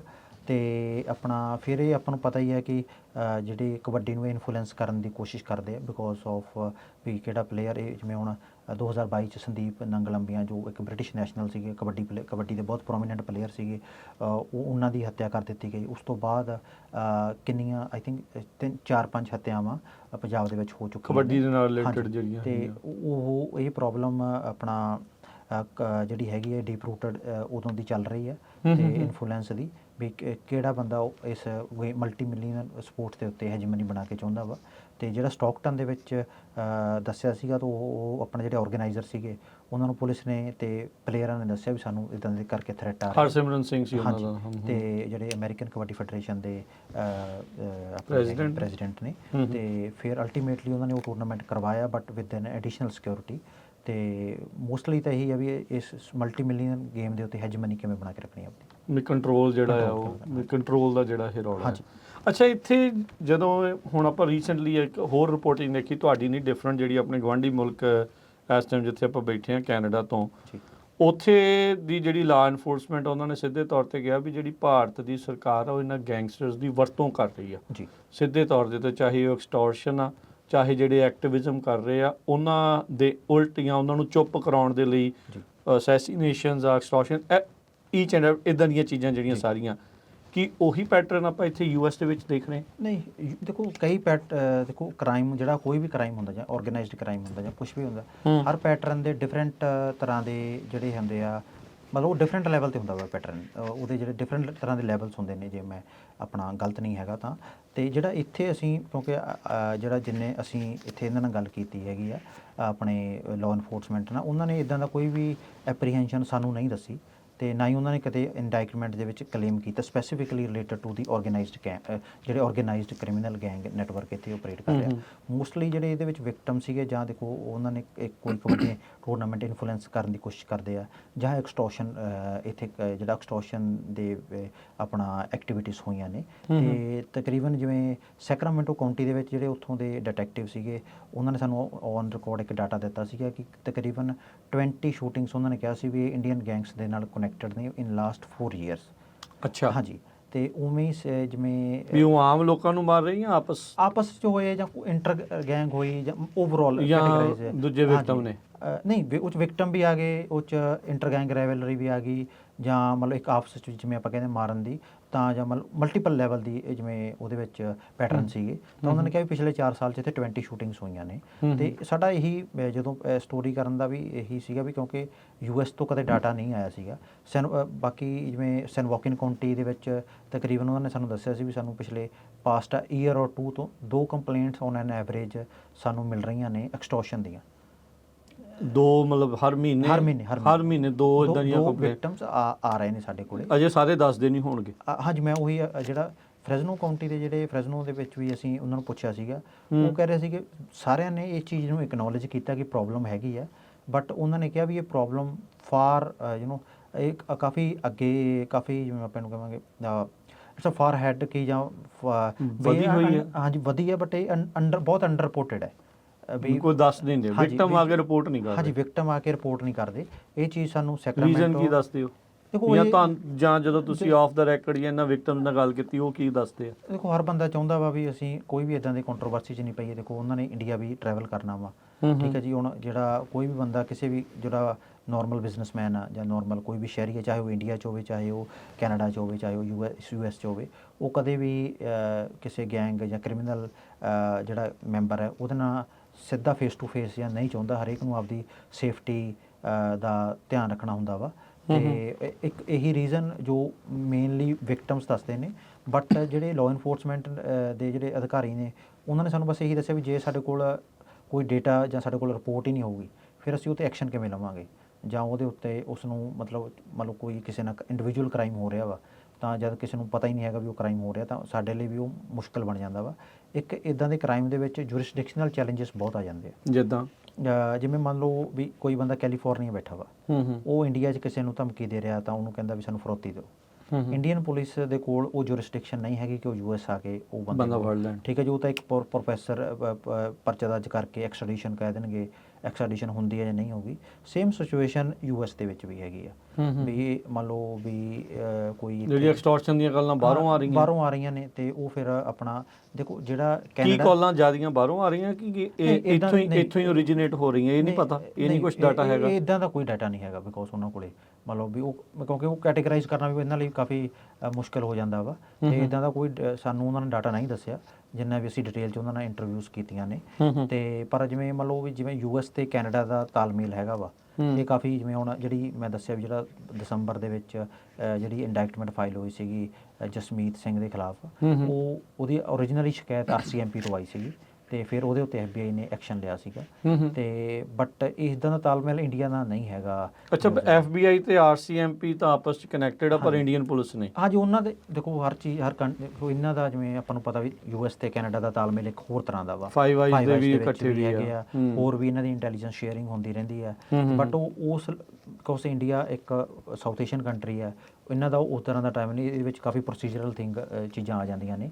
ਤੇ ਸੋ ਉਦਾਂ ਕੋਈ ਡਾਟਾ ਸ਼ੇਅਰ ਹੁੰਦਾ ਤੁਹਾਨੂੰ ਆਪਣੀ ਰਿਪੋਰਟਿੰਗ 'ਚ ਕੁਝ ਪਤਾ ਲੱਗਾ ਵੀ ਇਹਨਾਂ ਦਾ ਕੋਈ ਕਿਸੇ ਤਰੀਕੇ ਦਾ ਤਾਲਮੇਲ ਹੈ? ਦੇਖੋ, ਤਾਲਮੇਲ ਤਾਂ ਉਹਨਾਂ ਨੇ ਕਿਹਾ ਵੀ ਸਾਡਾ ਤਾਲਮੇਲ ਤਾਂ ਹੈਗਾ ਹੀ ਆ। ਜਿਵੇਂ ਮੰਨ ਲਓ ਵੀ ਕੋਈ ਵੀ ਜੇ ਉਹ ਇਨਸੀਡੈਂਟ ਉੱਧਰ ਹੁੰਦਾ ਜਾਂ ਇੱਧਰ ਹੁੰਦਾ, ਡਾਟਾ ਇਨਫੋਰਮੇਸ਼ਨ ਤਾਂ ਸ਼ੇਅਰ ਹੁੰਦੀ ਆ। ਬਟ ਇੱਕ ਹੁੰਦਾ ਵੀ ਜਿਵੇਂ ਮੰਨ ਲਓ ਵੀ ਉਹਨਾਂ ਦੀ ਸ਼ਿਕਾਇਤ ਦੇ ਉੱਤੇ ਕਾਰਵਾਈ ਸ਼ੁਰੂ ਇੱਥੇ ਕਰਨੀ, ਉਹ ਆਈ ਥਿੰਕ ਥੋੜਾ ਜਿਹਾ ਜੁਰਿਸਡਿਕਸ਼ਨਲ ਚੈਲੰਜਸ ਹੈਗੇ ਜੀ।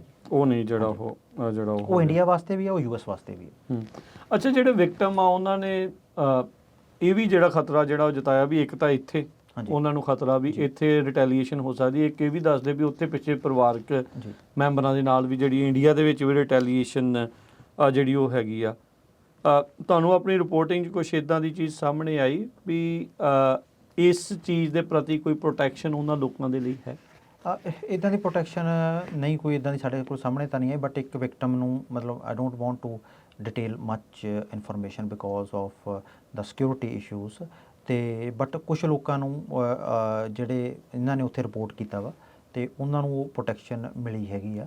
ਅੱਛਾ, ਤੇ ਆਪਣਾ ਵੀ but- ਜਿਨ੍ਹਾਂ ਨੂੰ ਧਮਕੀਆਂ ਆਈਆਂ ਤੇ ਉਹਨਾਂ ਨੇ ਬਾਅਦ ਚ ਉੱਥੇ ਪ੍ਰੋਟੈਕਸ਼ਨ ਲਈ ਆ? ਨਹੀਂ, ਉਹ ਹਾਂਜੀ, ਜੇ ਮਤਲਬ ਉਹ ਆਪਣਾ ਮਤਲਬ ਉਹ ਇੰਡੀਆ ਗਏ ਆ ਜਾਂ ਕਿਤੇ ਵੀ ਗਏ ਆ, ਉਹਨਾਂ ਨੇ ਰਿਪੋਰਟ ਕਰਤਾ ਵੀ ਸਾਨੂੰ ਦੇਖੋ ਜੀ ਇੰਨੀਆਂ ਥ੍ਰੈਟਸ ਆ ਰਹੀਆਂ ਨੇ, ਉਹਨਾਂ ਨੂੰ ਪ੍ਰੋਟੈਕਸ਼ਨ ਮਿਲੀ ਹੈਗੀ ਆ ਉੱਥੇ। ਤੇ ਆਪਣਾ ਬਟ ਇਵੈਂਚੁਅਲੀ ਗੱਲ ਇਹੀ ਹੁੰਦੀ ਹੈ ਵੀ ਜੋ ਤੁਸੀਂ ਰਿਪੋਰਟ ਕਰਦੇ ਹੋ, ਜਿੰਨਾ ਚਿਰ ਕੋਈ ਚੀਜ਼ ਦਾ ਡੇਟਾ ਰਿਪੋਰਟ ਨਹੀਂ ਹੋਊਗਾ ਜਾਂ ਕਿਸੇ ਲਾਅ ਇਨਫੋਰਸਮੈਂਟ ਕੋਲ ਕੋਈ ਵੀ ਆਪਾਂ ਜਿਵੇਂ ਆਪਾਂ ਵੈਸਟਰਨ ਕੰਟਰੀਜ਼ ਦੇ ਵਿੱਚ ਦੇਖਦੇ ਹਾਂ ਵੀ ਕੋਈ ਵੀ ਪਾਲਿਸੀ ਬਣਨੀ ਹੈ, ਨਾਰਮਲ ਪਾਲਿਸੀ ਵੀ, not only related to the crime but in general also, ਉਹਦਾ ਇੱਕ ਸਰਵੇ ਹੁੰਦਾ, ਉਹਦਾ ਕੋਈ ਡੇਟਾ ਹੁੰਦਾ ਵਾ, ਰਿਸਰਚ ਹੁੰਦੀ ਹੈ, ਫਿਰ ਉਹਦੇ ਜਾ ਕੇ ਪਾਲਿਸੀ ਬਣਦੀ ਹੈ।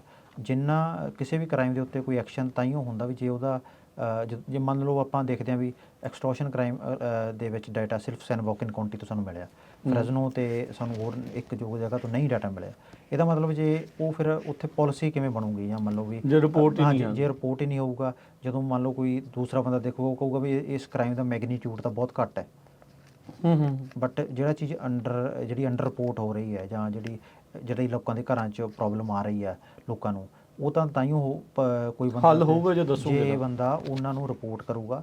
ਤੇ ਆਪਣਾ that is how I think ਉਹਨਾਂ ਨੇ ਜਿਹੜੀ ਲਾਅ ਇਨਫੋਰਸਮੈਂਟ ਉਹਨਾਂ ਨੇ ਇਹ ਵੀ ਆਪਣਾ ਕਿਹਾ ਸੀਗਾ ਵੀ ਸਾਡੇ ਕੋਲ ਕਾਫੀ ਤਰੀਕੇ ਨੇ to protect the victim identity. ਤੇ ਹਾਂਜੀ, ਤੇ ਵੀ ਉਹਨਾਂ ਨੇ ਵੀ ਕਿਹਾ ਸੀ ਵੀ ਸਾਨੂੰ ਜ਼ਿਆਦਾ ਤੋਂ ਜ਼ਿਆਦਾ ਇਸ ਚੀਜ਼ ਨੂੰ ਰਿਪੋਰਟ ਦੱਸੋ, ਜੇ ਕੌਨਫੀਡੈਂਸ਼ੀਅਲ ਤਰੀਕੇ ਦੇ ਨਾਲ ਅਨੋਨਿਮਸਲੀ ਰਿਪੋਰਟ ਕਰ ਸਕਦੇ ਆ। ਕਿਸੇ ਵੀ ਕ੍ਰਾਈਮ ਦਾ ਆਪਾਂ ਦੇਖਦੇ ਹਾਂ, ਮੰਨ ਲਓ ਹੋਮੋਸਾਈਡ ਦਾ ਡਾਟਾ ਹੁੰਦਾ ਵਾ, ਜਾਂ ਕਾਰ ਜੈਕਿੰਗ ਦਾ ਡਾਟਾ ਹੁੰਦਾ ਵਾ, ਥੈਫਟ ਦਾ ਡਾਟਾ ਹੁੰਦਾ ਵਾ, ਡੇਟਾ ਦੇ ਜਦੋਂ ਫਿਰ ਜੇ ਡੇਟਾ ਹੀ ਹੋਊਗਾ only then you can preempt the magnitude of the problem. ਜੇ ਮੰਨ ਲਓ ਦੈਟ ਇਜ਼ ਵਾਈ ਇਹ ਆਪਾਂ ਜਿਹੜੀ ਜਿਵੇਂ ਆਪਾਂ ਪਹਿਲਾਂ ਤੁਸੀਂ ਦੱਸਿਆ ਪਹਿਲਾਂ ਸਟੋਰੀ ਦੀ ਵੀ ਗੱਲ ਆ ਵੀ ਜੇ ਇਹਦੀ ਜਗ੍ਹਾ ਤੇ ਡਾਟਾ ਹੀ ਅਵੇਲੇਬਲ ਹੁੰਦਾ ਪਬਲਿਕ ਡੋਮੇਨ ਦੇ ਵਿੱਚ, ਦੈਨ ਹੋ ਸਕਦਾ ਵੀ ਕੋਈ ਹੋਰ ਬੰਦਾ ਵੀ ਇਹਦੇ ਉੱਤੇ ਸਟੋਰੀ ਕਰ ਸਕਦਾ ਉਹਦਾ ਫੋਲੋ ਅਪ ਕਰ ਸਕਦਾ ਹੋਇਆ। ਤੇ ਇਹ ਚੀਜ਼ ਦੇ ਮੇਨ ਸੋ ਜਿੱਦਾਂ ਤੁਸੀਂ ਦੱਸ ਰਹੇ ਹੋ ਵੀ ਜਿਹੜਾ ਲਾਅ ਇਨਫੋਰਸਮੈਂਟ ਵੀ ਇਹ ਕਹਿ ਰਹੀ ਹੈ ਤੇ ਕਮਿਊਨਿਟੀ ਦੇ ਵਿੱਚ ਵੀ ਇਹ ਗੱਲ ਆ ਵੀ ਇਹ ਵਾਈਡ ਸਪਰੈਡ ਗੱਲ ਆ ਵੀ ਅੰਡਰ ਰਿਪੋਰਟਡ ਹੈ ਕੰਮ। ਹਾਂਜੀ, ਇਹ ਚੀਜ਼ ਅੰਡਰ ਰਿਪੋਰਟਡ ਹੈ, ਉਹ ਆਪਾਂ ਸਮਝ ਵੀ ਸਕਦੇ ਹਾਂ ਬਿਕੋਜ਼ ਆਪਾਂ ਇੱਕ ਡਰ ਵੀ ਹੈਗਾ, ਇੱਕ ਸਾਈਕੋਲੋਜੀਕਲ ਥਿੰਗ ਵੀ ਹੈਗੀ ਹੈ, ਕਿਉਂਕਿ ਜਦੋਂ ਆਪਾਂ ਸਾਊਥ ਏਸ਼ੀਅਨ ਕੰਟਰੀਜ਼ ਤੋਂ ਆਉਂਦੇ ਆ ਉੱਥੇ ਆਪਣੇ ਤੇ ਇੱਕ ਕਲੋਨੀਅਲ ਥੋੜ੍ਹਾ ਜਿਹਾ ਪ੍ਰਭਾਵ ਹੈਗਾ ਵਾ ਵੀ ਆਪਾਂ ਹਰ ਬੰਦਾ ਜਿਹੜਾ ਆਪਣੇ ਇੰਡੀਆ ਦੇ ਵਿੱਚ ਰਹਿੰਦਾ ਵਾ ਤਾਂ ਉਹ ਕਦੇ ਵੀ ਨਹੀਂ ਚਾਹੁੰਦਾ ਕਿ ਉਹਦਾ ਕੋਈ ਪੁਲਿਸ ਨਾਲ ਕੋਈ ਆਪਣਾ ਵਾਸਤਾ ਪਵੇ, ਖਾਸ ਕਰਕੇ ਜਿਵੇਂ ਆਪਾਂ ਕਹਿੰਦੇ ਵੀ ਜਿਵੇਂ ਆਪਾਂ ਕਚਹਿਰੀਆਂ 'ਚ ਜਾਂਦੇ ਹਾਂ ਜਾਂ ਮਤਲਬ ਹਰ ਬੰਦਾ ਆਪਦੀ ਲਾਈਫ ਪੀਸਫੁਲੀ ਜਿਉਣਾ ਚਾਹੁੰਦਾ ਵਾ। ਤੇ ਇੱਕ ਉਹ ਇੰਪਰੈਸ਼ਨ ਵੀ ਰਹਿੰਦਾ ਵੀ ਜੇ ਚੀਜ਼ ਟਲਦੀ ਆ ਤਾਂ ਟਲ ਦਿੱਤੀ ਜਾਵੇ, ਇੱਕ ਇਹ ਸਾਈਕੋਲੋਜੀਕਲ ਪ੍ਰੈਸ਼ਰ ਹੈਗਾ ਵਾ। ਤੇ ਉਹ ਇੱਕ ਰੀਜ਼ਨ ਹੁੰਦਾ ਵਾ ਆਪਣੇ ਮਾਈਂਡ ਦੇ ਵਿੱਚ, ਕਿਉਂਕਿ ਆਪਣਾ ਇਹ ਚੀਜ਼ਾਂ ਮਤਲਬ ਓਵਰਨਾਈਟ ਨਹੀਂ ਚੇਂਜ ਹੋ ਜਾਂਦੀਆਂ।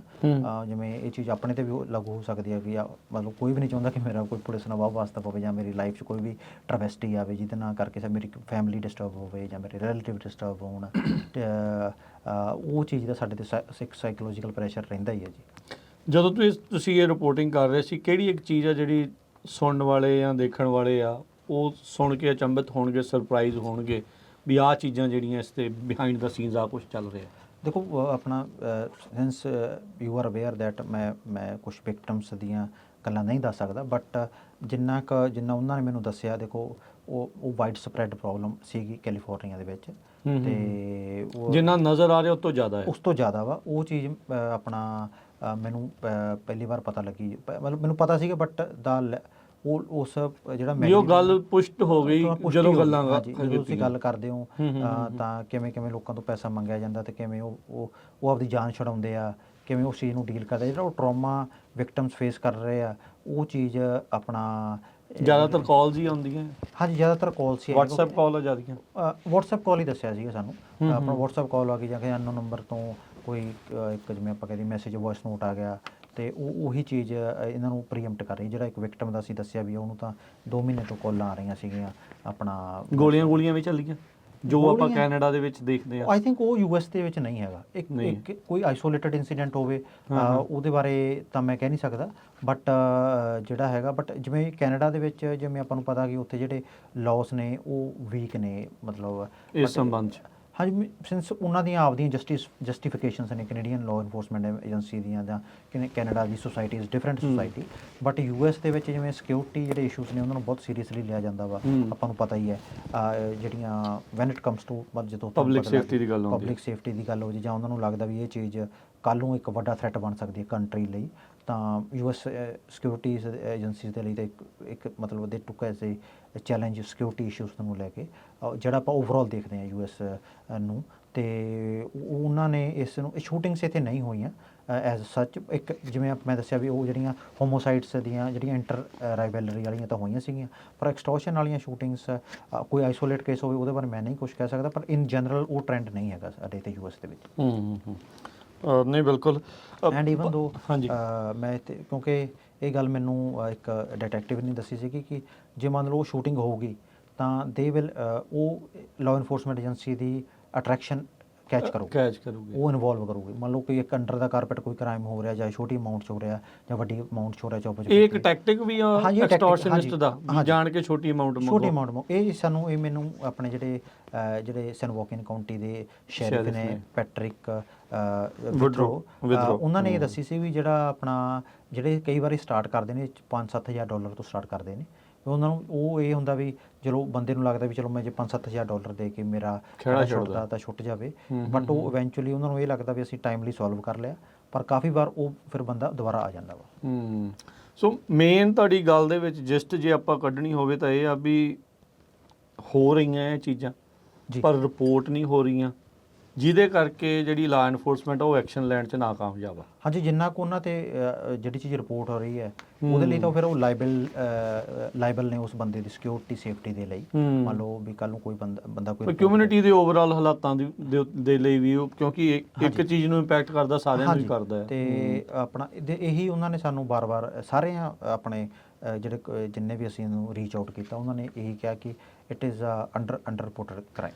ਕਮਿਊਨਿਟੀ ਲੀਡਰਸ ਕੀ ਸੋਚਦੇ ਆ, ਦਾ ਕੀ ਹੱਲ ਆ, ਕੀ ਸੋਲਿਊਸ਼ਨ ਆ, ਉਹਨਾਂ ਦੇ ਨਾਲ ਵੀ ਜਦੋਂ ਤੁਸੀਂ ਗੱਲਾਂ ਕੀਤੀਆਂ ਜਾਂ ਆਮ ਲੋਕਾਂ ਨਾਲ ਤੁਸੀਂ ਜੇ ਆਫ ਦਾ ਰੈਕਡ ਵੀ ਗੱਲ ਕਰਦੇ ਆ, ਕੀ ਸਲਾਹਾਂ ਤੁਹਾਨੂੰ ਉਹ ਦਿੰਦੇ ਜਾਂ ਕੀ ਗੱਲਬਾਤ ਹੁੰਦੀ ਹੈ? ਦੇਖੋ ਜੀ, ਉਹਨਾਂ ਸਲਾਹ ਐਕਚੁਅਲੀ ਉਹ ਤਾਂ ਮੋਸਟਲੀ ਤਾਂ ਦੇਖੋ ਲਾਅ ਇਨਫੋਰਸਮੈਂਟ ਨੇ ਆਪਦਾ ਕੰਮ ਕਰਨਾ ਵਾ, ਉਹ ਤਾਂ ਹੀ ਆ ਵੀ ਕੋਈ ਵੀ ਲਾਅ ਇਨਫੋਰਸਮੈਂਟ ਤਾਂ ਹੀ ਕੰਮ ਕਰੋਗੇ ਵੀ ਜੇ ਉਹਦੇ ਸਾਹਮਣੇ ਕੋਈ ਕ੍ਰਾਈਮ ਜਾਂ ਰਿਪੋਰਟ ਹੋਊਗਾ। ਇੱਕ ਜਿਹੜਾ ਮੇਨ ਬੇਸ ਲਾਈਨ ਤਾਂ ਇਹੀ ਹੈ। ਅਤੇ ਮੈਂ ਜਕਾਰਾ ਮੂਵਮੈਂਟ ਦੇ ਜਿਹੜੇ ਐਗਜ਼ੈਕਟਿਵ ਡਾਇਰੈਕਟਰ ਨੇ ਉਹਨਾਂ ਨਾਲ ਇਹ ਗੱਲ, ਜਿਹੜੇ ਨੈਨਦੀਪ ਸਿੰਘ ਨੇ, ਉਹਨਾਂ ਨਾਲ ਅਸੀਂ ਇੰਟਰਵਿਊ ਕੀਤਾ ਸੀਗਾ, ਅਤੇ ਉਹਨਾਂ ਨੇ ਉਹ ਵੀ ਫਰੈਜ਼ਨੋ PD ਨੂੰ ਵੀ ਮਿਲੇ ਸੀਗੇ, ਉਹਨਾਂ ਨੇ ਹੋਰ ਵੀ ਇਸ਼ੂਸ ਚੱਕੇ ਸੀਗੇ, ਕਿਉਂਕਿ ਇਹਨਾਂ ਦੇ ਨਾਂ ਨੂੰ ਵੀ ਬੜਾ ਗਲਤ ਇਹਨਾਂ ਦੇ ਉਲਟ ਜਿਹੜਾ ਪ੍ਰਚਾਰ ਕੀਤਾ ਸੀ ਇੱਥੇ ਦੀ ਲਾਅ ਇਨਫੋਰਸਮੈਂਟ ਦੇ ਵਿੱਚ, ਇਹਨਾਂ ਦੇ ਉਲਟ। ਓਕੇ ਜੀ, ਇਹਨਾਂ ਨੇ ਹੁਣ ਜਿਹੜੇ ਹੈਗੇ ਆ ਆਪਣੇ ਜਿਹੜੇ ਫਰੈਜ਼ਨੋ PD ਆਈ ਥਿੰਕ ਇੱਕ ਦੋ ਹੋਰ ਏਜੰਸੀਜ਼ ਨੂੰ ਵੀ ਉਹਨਾਂ ਨੇ ਮਿਲੇ ਸੀਗੇ, ਉਹਨਾਂ ਨੇ ਵਿਕਟਮਸ ਆਪਣਾ ਦੇ ਮੁੱਦੇ ਉੱਥੇ ਉਹਨਾਂ ਨੇ ਚੱਕੇ ਸੀਗੇ। ਅਤੇ ਅਲਟੀਮੇਟਲੀ ਦੇਖੋ ਸਾਰਾ ਕੰਮ ਇਹ ਲਾਅ ਇਨਫੋਰਸਮੈਂਟ ਨੇ ਕਰਨਾ ਹੁੰਦਾ ਵਾ, ਕਮਿਊਨਿਟੀ ਨੂੰ ਸਾਰੀ ਨੂੰ ਆਪਣੇ ਨੂੰ ਪਤਾ ਹੀ ਹੁੰਦਾ ਵੀ ਜਿਹੜੀ ਚੀਜ਼ ਚੱਲ ਰਹੀ ਹੁੰਦੀ ਹੈ।